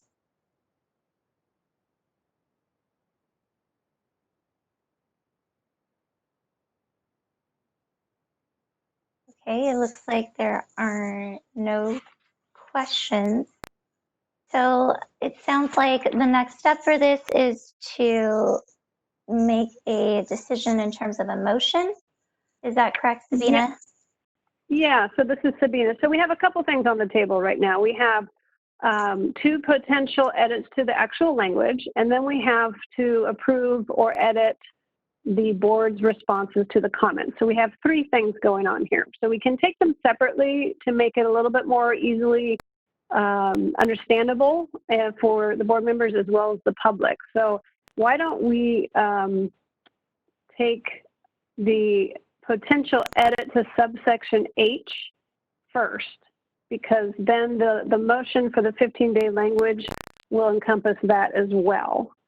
So why don't we take a discussion, or if there is no more discussion on the potential change to subsection H, I can read a potential fix or addition to that, and then you guys can have a motion to then accept that language, that edit, and then we can do a motion about the 15-day notice period for the modified text, which would include the new H as well as the updated year. And then we could do any more discussion about the comment responses, and we could do a motion on those, and then, of course, public comment. Okay. So the process would be to introduce each motion, and we would need to open public comment for each motion, or after all three motions are on the table. Yeah, so let's do one motion at a time. So let's take, for example, if it so pleases you, the modified potential H. So what I just wrote down, which could be a possibility, would be, the whole thing would read, a PSP holder shall follow all laws, rules, and regulations applicable to the services rendered, comma, including but not limited to any applicable local laws and regulations. Okay, thank you. Sure. So I would like to ask for a motion, and I see Andrew has his hand up. I would like to make that motion using the language that our legal counsel just enumerated. Thank you. I see Jackie has her hand up. I second the motion. Thank you, Jackie. So at this time, we will go to public comment for this specific motion. And a reminder to our public, we are only taking comments at this time related to the motion on the floor, related to the edits to the language in the personal service permit in subsection H. So moderator, can you open for public comment? Thank you. This is the moderator. I have opened the Q&A feature. As a reminder, the board president just mentioned agenda item 9 and the specific motion that was just passed. So again, if you would like to make a public comment, please click on the icon with a question mark located within a square located at the bottom center of your WebEx screen. At this moment, I am now sharing the screen with the instructions for your reference. In the ask field, typically in the lower right of your WebEx screen, type, I would like to make a public comment, and send it to all panelists. Again, any other communication will not be responded to. Please note that the Q&A feature is being used only as a means for the members of the public to represent that they would like to make a verbal comment. Once unmuted, the member of the public may verbally state their comment. This is not a means to ask questions of the moderator. So now I will pause to see if any requests come in. And just as a reminder, we will get to your requests in the order that they are received. If you haven't been called on yet, we will get to your name. Please be patient. Avoid entering multiple times because that does fill up the queue. So at this moment, an individual, Robert, requested to make a public comment. Let me go ahead and unmute Robert's microphone. Give me just a second.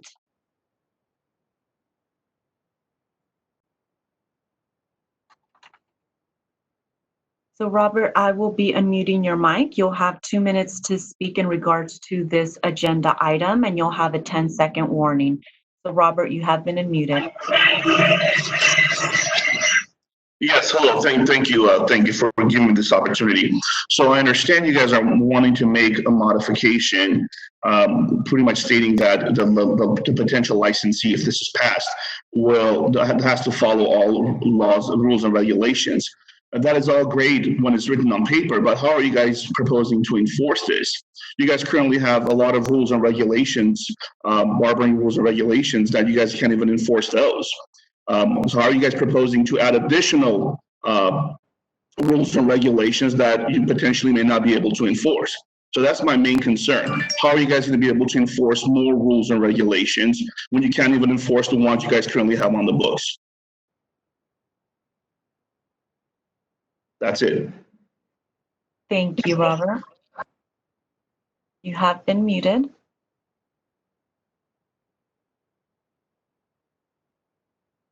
Now we'll move on along to the next individual who would like to make a comment, identify themselves as Ann Fisher. I will be unmuting your mic shortly. Again, you have 2 minutes and you'll be provided with a 10-second warning. So Ann Fisher, your microphone has been unmuted. Yes, hello, and I want to thank you for being able to be part of this. It's troubling times, and I'm just appreciative that we're able to do these kind of meetings so that more people can participate. I do want to thank Dr. Williams, I believe is her name, for the African American braiding training. That is an excellent idea, and I've been in business 15 years in the mobile industry, and many of the technicians don't know how to deal with African American hair. But my comments are regarding to these business licenses. In the massage industry, they did the same thing. They had a law where everybody thought they were going to have just one state facility of a license, and that it would allow them to move all over the place. And the business license in each city is different. Some don't require it if you're not having an establishment. Some do require it. Some cities are different than other cities, and it gets very confusing. I do like the ideas of how you're going to handle this in putting specific language in for liability and for understanding. I also would like to suggest that you possibly have a link on your website that they can see the different cities and their requirements to be mobile within that. Generally in the massage industry, most cities said if you're not going to put up an establishment, you're allowed to work in it. But some cities like Santa Monica said, no, if you're going to work in their city or perform services in that city in pertaining to massage, you're going to need to go through their process equally and what as well. So I support that decision. I'm happy to be here, and that's all I have to say. Thank you very much. Thank you. You've been muted. Moving on to the next individual, an individual identified as Lori. I will unmute your microphone shortly. Again, you'll have 2 minutes and you'll have a 10-second warning. Lori, your microphone has been unmuted. Hi, this is Lori. I want to thank you for allowing me to be here and voice my opinion today. I think I speak on behalf of 350 license holders in the state of California, but I am a licensed esthetician. I want to start first by saying thank you to Dr. Carrie Williams for the heartfelt share on a sensitive topic. I agree with you. I also think that we would benefit from more awareness and education surrounding Black and African American skincare in the aesthetics world. So I agree with what you say. I'd like to enhance that. I also would just like to say that I get that the state board cannot advocate for us. But I also think there has never been a better time for us to partner to provide safety for the consumer. So whatever you need from us, State Board, and I know you have the email because I received one from you on May 5th, you let us know, because this is a group of powerful people that I think if we could partner and move forward together, there would never be a better time for our industry and our profession to be understood, especially in the fact that we have been trained in sanitary issues. And many of us have enhanced this over the time off from these big skincare companies. So thank you for letting me be heard. I don't want estheticians to be forgotten or overlooked in this time of uncertainty.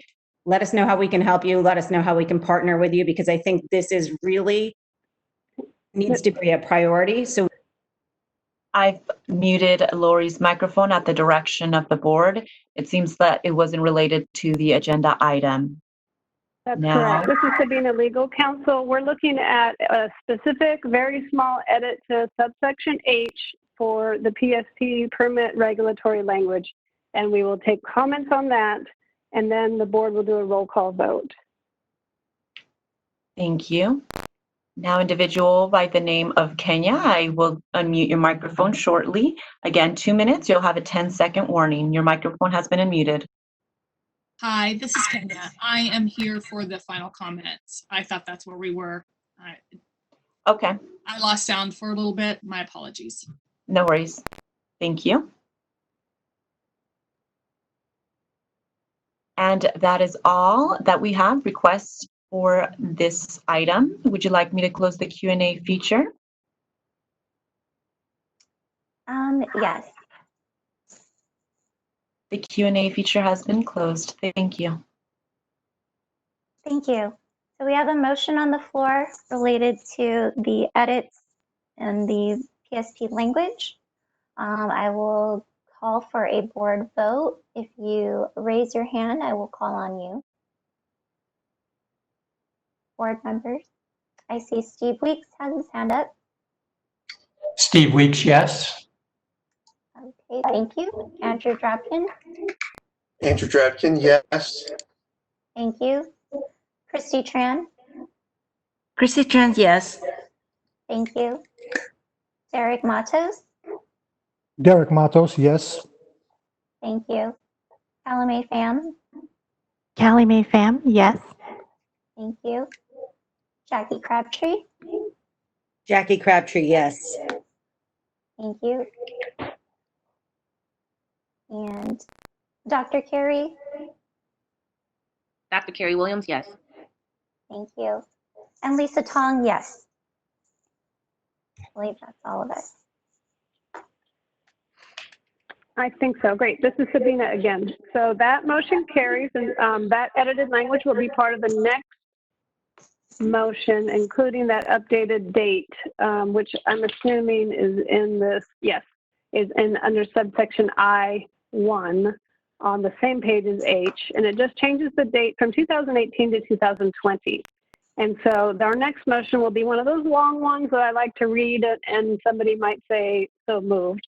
But what it would do is it would then take this modified language, including the new subsection H, and it would authorize the board to go out for a 15-day public comment period for the modified text, and then to finish the regulatory packet and delegate all that authority to the executive officer. So that's what we'll be doing next. If you would like, I can read the motion. You could have it on the record, and then we could have a second, and then you could have public comment if we have no more board comment on this particular edit. Andrew. Oh. Okay, thank you. Sabina, do you want to go ahead and read the motion? Yes, Andrew, did you want to comment before I read the motion? Or are you good? I was gonna move the motion. Oh. Well, I'm glad you're super ready. Okay. So the motion would be, I move that we approve the proposed modified text for a 15-day public comment period and delegate to the executive officer the authority to adopt the proposed regulatory changes if there are no adverse comments received during the public comment period, to follow established procedures and processes in doing so, and also delegate to the executive officer the authority to make any technical and non-substantive changes that may be required in completing the rulemaking file. Now, Thank you, Andrew. Yes, Andrew. So moved. Thank you. So we have a motion. Can I have a second? See, Jackie had her hand up. I second. Thank you. So at this time, we will go to public comment. Again, a reminder to our general public, we are only taking comments related to the motion on the floor. This is specific to the personal service permit. If you have general comments, please wait until the next agenda item. Moderator, would you like to open for public comment? Yes, thank you. This is the moderator. I have opened the Q&A feature. Again, members of the public, this is for agenda item 9, the item that was just discussed or passed in motion. If you would like to make a public comment, please click on the icon with a question mark located at the bottom center of your WebEx screen. I am going to share those instructions now on your screen. In the ask field, typically in the lower right of your WebEx screen, type, I would like to make a public comment, and send it to all panelists. Any other communication will not be responded to. So if you actually make your comment, ask a question, any other request will simply be dismissed. Also, the Q&A feature is being used only as a means for the members of the public to represent that they would like to make a verbal comment.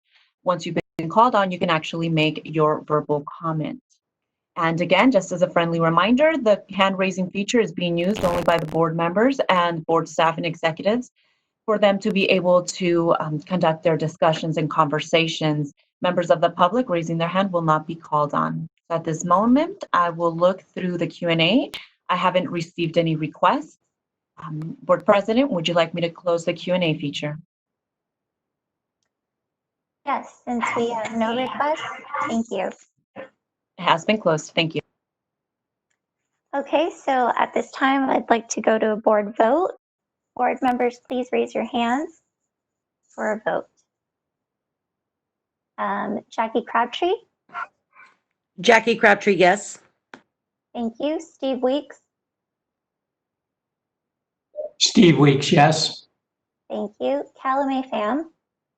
Callie Mae Pham, yes. Thank you. Andrew Drabkin? Andrew Drabkin, yes. Thank you. Derek Matos? Derek Matos, yes. Thank you. Dr. Carrie Williams? Dr. Carrie Williams, yes. Thank you. Christy Tran? Christy Trans, yes. Thank you. Jackie Crabtree? Jackie Crabtree, yes. Thank you. And Lisa Tong, yes. Great. This is Sabina again, legal counsel. So the last, sorry, this is taking so long. The last thing to do for this regulatory language would be to approve or edit the responses to the comments as provided in the memo. And I have a motion that you can use also for this. And so let's, if the board members have any edits to the responses or any questions, I don't know if Allison is on. Oh, yeah, she is. You know, if you have any questions for staff or anything like that, if you don't, then we have a motion that we can provide you to accept the comments as written.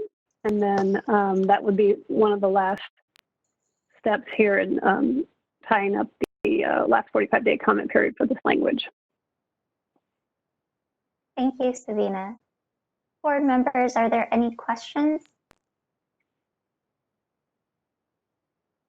If not, we will need a motion to approve the responses. Right, so the motion could look, this is Sabina again, sorry. The motion could look something like, I move that we direct staff to reject the proposed comments, provide the responses to the comments as indicated in the meeting materials, and complete the regulatory process as authorized by previous motions. Thank you. Can I get a so moved from a board member? Jackie? So moved. Thank you. Andrew? I second that. Thank you.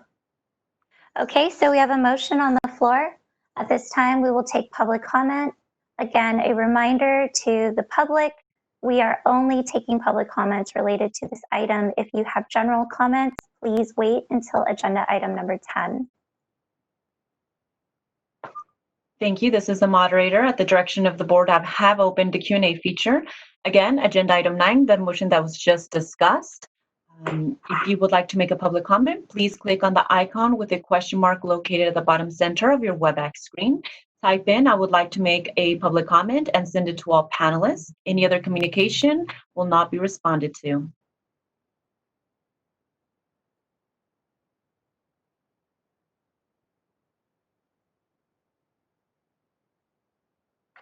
And I will share the screen again for your reference. And pause for a moment to see if any requests come in for this specific agenda item, this specific motion.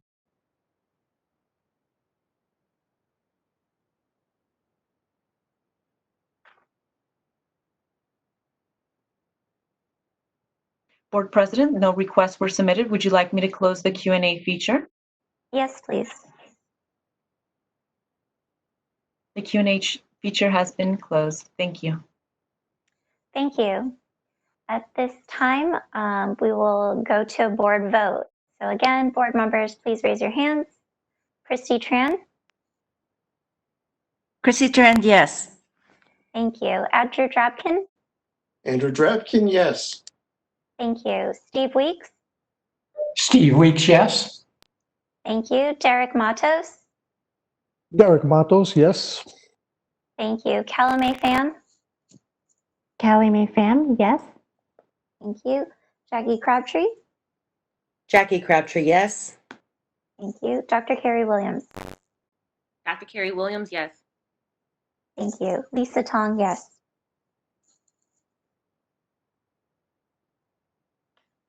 Okay, I think that's it for the personal service permit. Is that correct, Sabina? That is correct. I think you have one more item under this agenda for the appeals processes, and I think that was Allison Lee's memo, and unless Christy's going to do it. Yes, I will do that. This is Christy. So in your agenda packets regarding the disciplinary review committee. This is the language that you've previously seen that changes the committee setup to one board member and then selected people from the industry and public. And at the last meeting, the board asked us to do some research. So you have in your packets some information that we have found. There's only one other bureau within within the Department of Consumer Affairs that handles appeals through a disciplinary review committee process, and they're a bureau, not a board, so it's a little bit different than us. But we have that information in the memo that you've been provided, as well as some information from some other states. So this is being presented to the board today to discuss, to determine if they would like to move forward with any changes in the makeup of the disciplinary review committee. I see Steve has his hand up. Thank you. And thank you, board, for moving this over from last meeting to today's meeting. And thank you, Christy, for the research you did.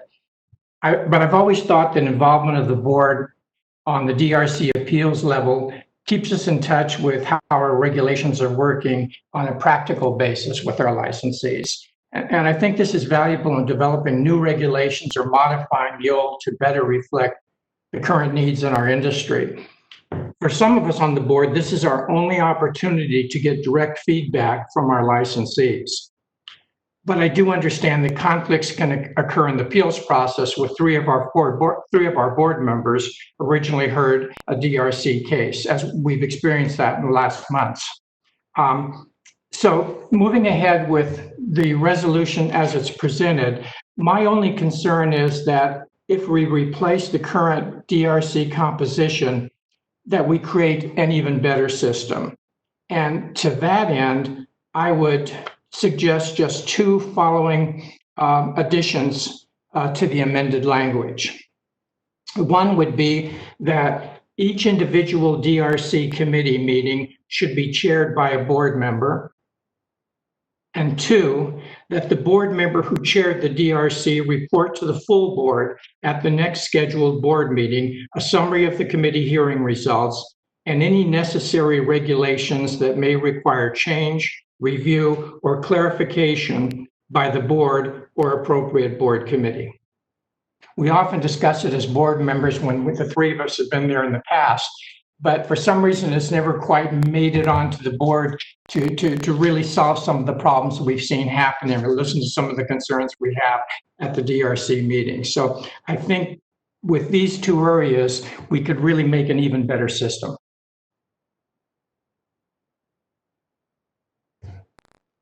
Thank you, Steve. Okay.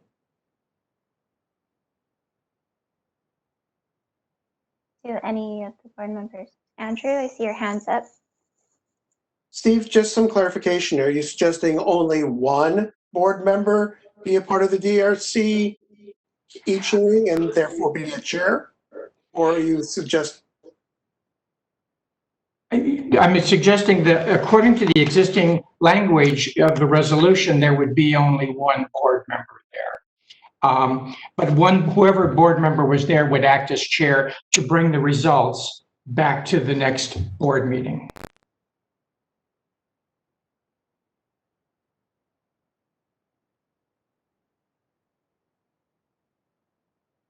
Thank you for clarifying, Steve. Other questions from board members? I see Christy, you have your hand up. Christy Underwood. Thanks. I just want to make a comment and maybe even ask Sabina's opinion on this. You know, we changed this language. This discussion came up primarily when we survived with a 5-member board for quite some time. And now we have 8, our full capacity would be 9. And we ran into some issues with only 5 members and 3 sitting on the DRC that couldn't vote in a decision that was then appealed. And so that's why this discussion started. I would like to point out that this recommended regulatory language says that each committee may include at least 1 member of the Board of Barbering and Cosmetology, 1 member who is not associated professionally, and then 1 board member. So this says may. The board is appointed each year for the disciplinary review committee. So I believe this gives leeway because it says may, that we could appoint different members, you know, especially in a needed position like we had when we did not have a full board, or it could remain with 3 board members. Sabina, is that how you would read this current language? Hi, yeah, Sabina here. Right, I just was able to pull up the language.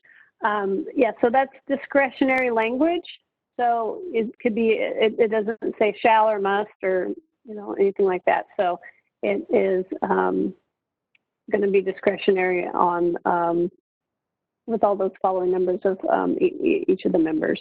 Okay. So it could be 2 from the industry, you know, or, you know, it could be any combination thereof.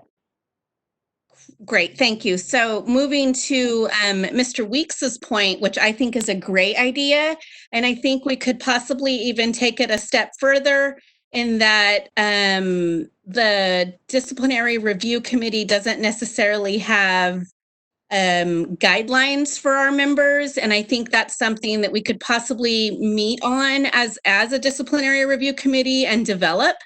And what Mr. Weeks mentioned in that the board member that chairs, regardless if it's a committee of other members or just or a 1 board member and new members, I think that was a great idea that we have a board member do a report back to the board on the issues that they're finding. I think that's something, and Sabina, correct me if you think I'm wrong, but I think it's something that we could set in a procedure, not necessarily have to do in regulations. And I think it's something we could probably do fairly quickly, as I think that's a really, really good idea. Right. So this is Sabina again.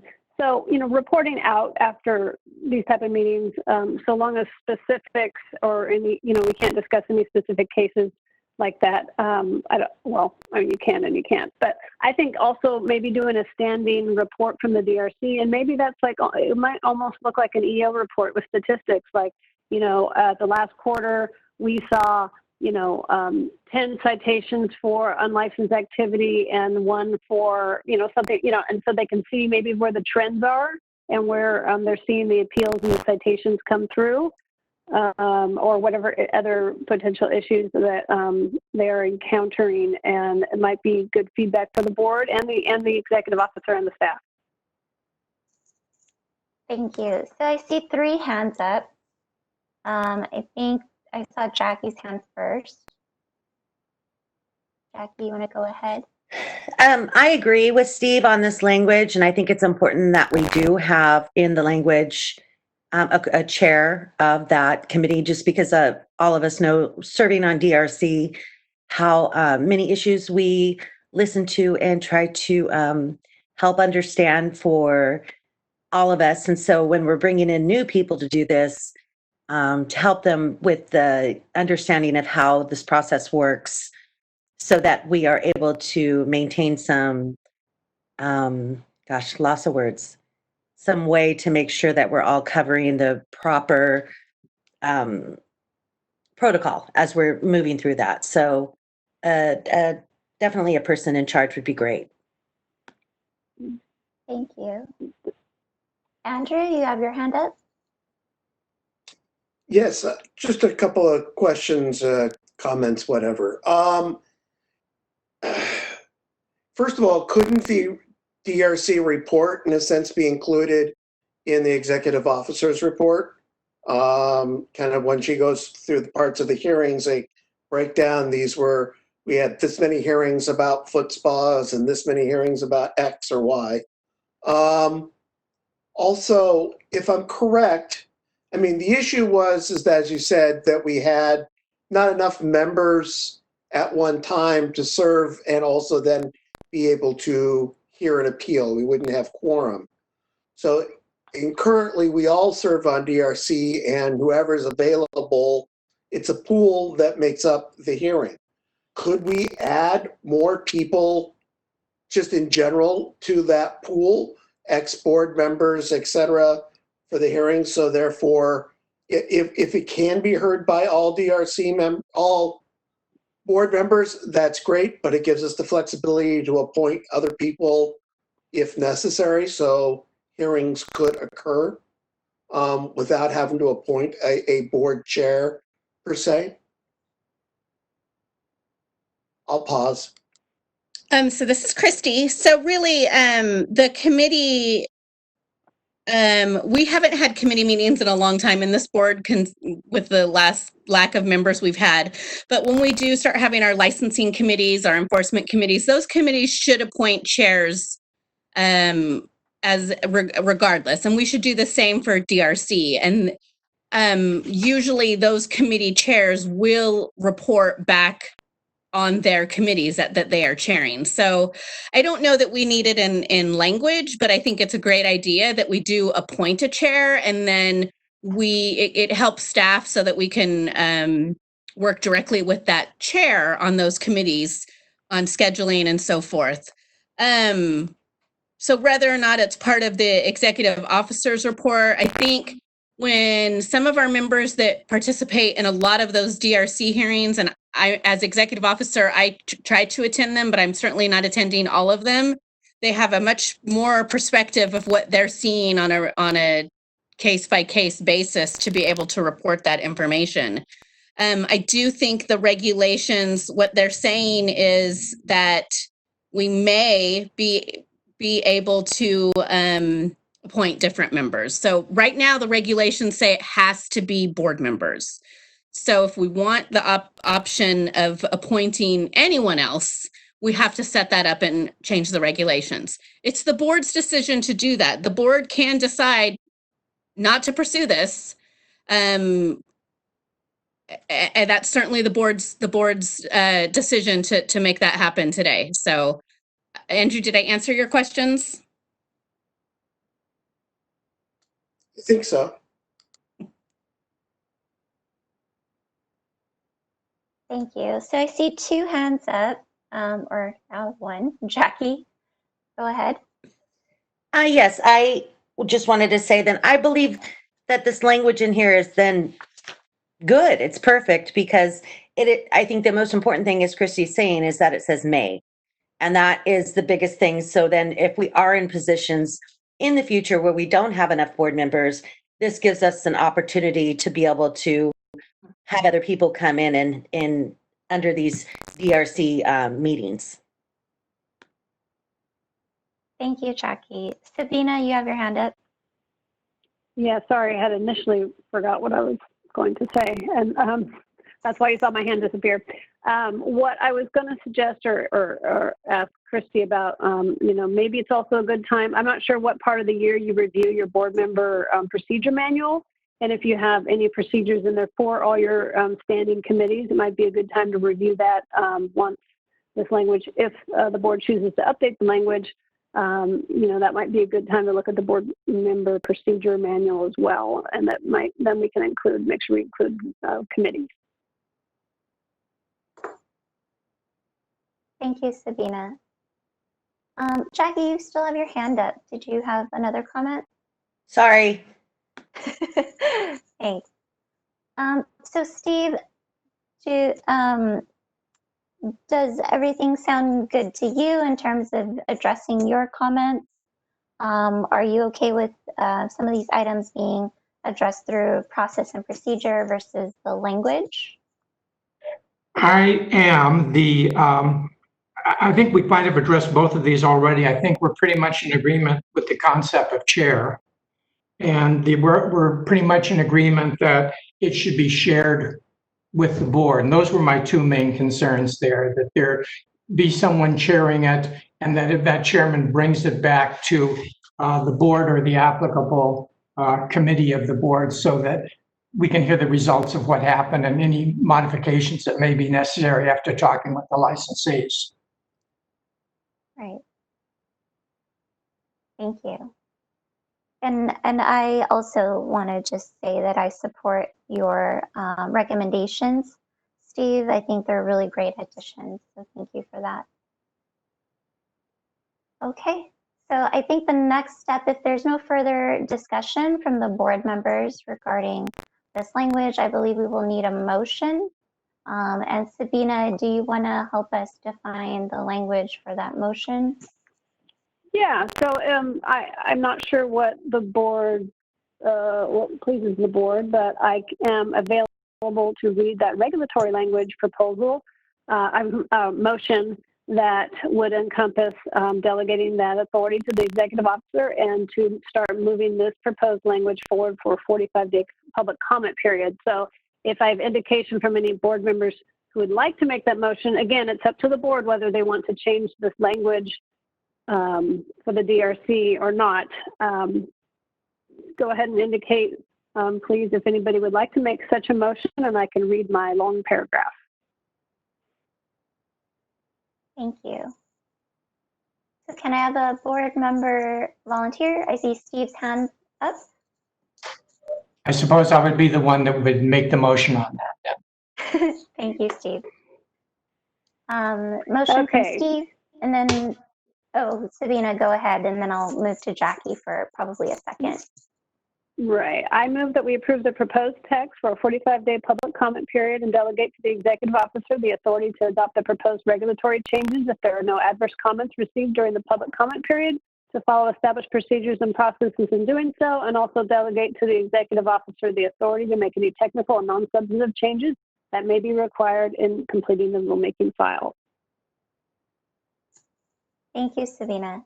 Okay. And so I'm going back to Jackie. Did you want to put in a second? You had your hand up earlier. I did. A second, please. Thank you.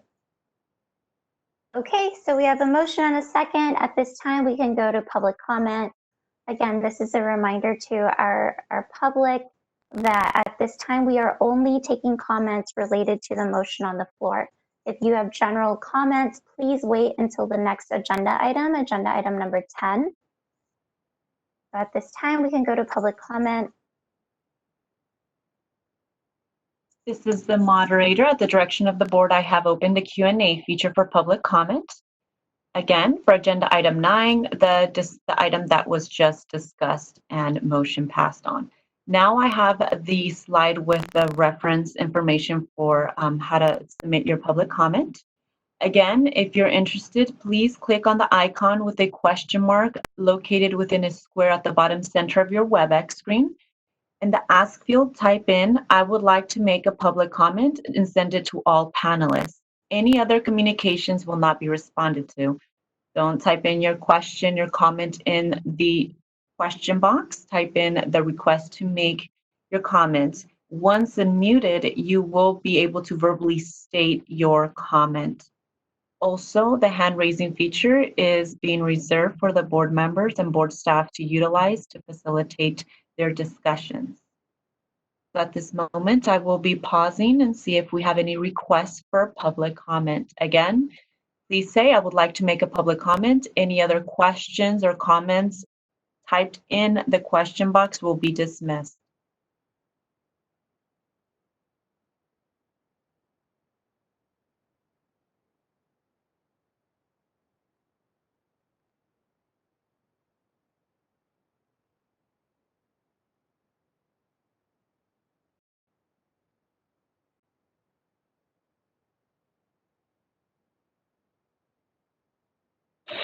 This is the moderator. We do have an individual identified as Baylor who would like to make a comment. I will be unmuting you shortly, and you'll have 2 minutes to speak, and you'll have a 10-second warning. Baylor, you have been unmuted. Thank you. So I don't know if this is the right time and place, but I'm a salon owner in the San Diego County, and someone sent out an email saying I can make some general comments to the board, to the BBC. So that's what I'm doing. Hi, this is the legal counsel for the board. A comment about the motion that I just read about the updated regulatory language for the DRC. And this is the time for a comment. If you're looking to make a comment for items not on the agenda, you'll have to wait till agenda item number 10. I have muted the individual based on direction. Would you like me to move along or unmute the member of the public again?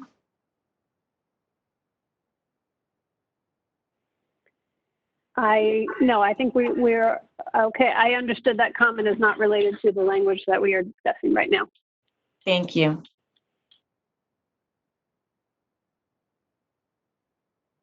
I am looking through the requests. I have no further requests for public comment. Would you like me to close the Q&A feature, Board President? Yes, please. Thank you. It has been closed. Okay, so at this time, we will go to a board vote for the motion on the floor related to our DRC language. I see Christy Tran has her hand up first. Christy Trans, yes. Thank you. Kelly May Pham, Callie Mae Pham, yes. Derek Matos. Derek Matos, yes. Thank you. Jackie Crabtree. Jackie Crabtree, yes. Thank you. Andrew Drapkin. Andrew Drapkin, yes. Thank you. Steve Weeks. Steve Weeks, yes. Thank you. Dr. Carrie Williams. Dr. Carrie Williams, yes. Thank you. Lisa Tong, yes. Okay, so that motion was approved. Anything else for agenda item number 9? That completes agenda item number 9. Thank you. Okay, thank you, Christy.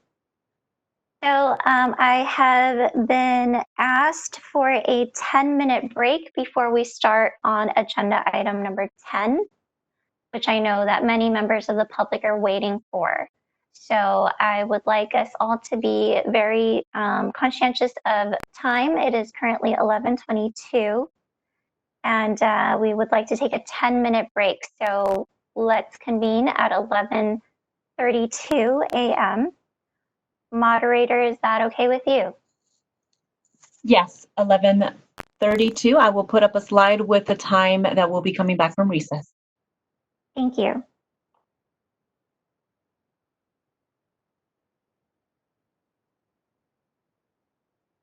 Just as a reminder to the board members and board staff, if you are not muted, I will mute you during your break. Thank you.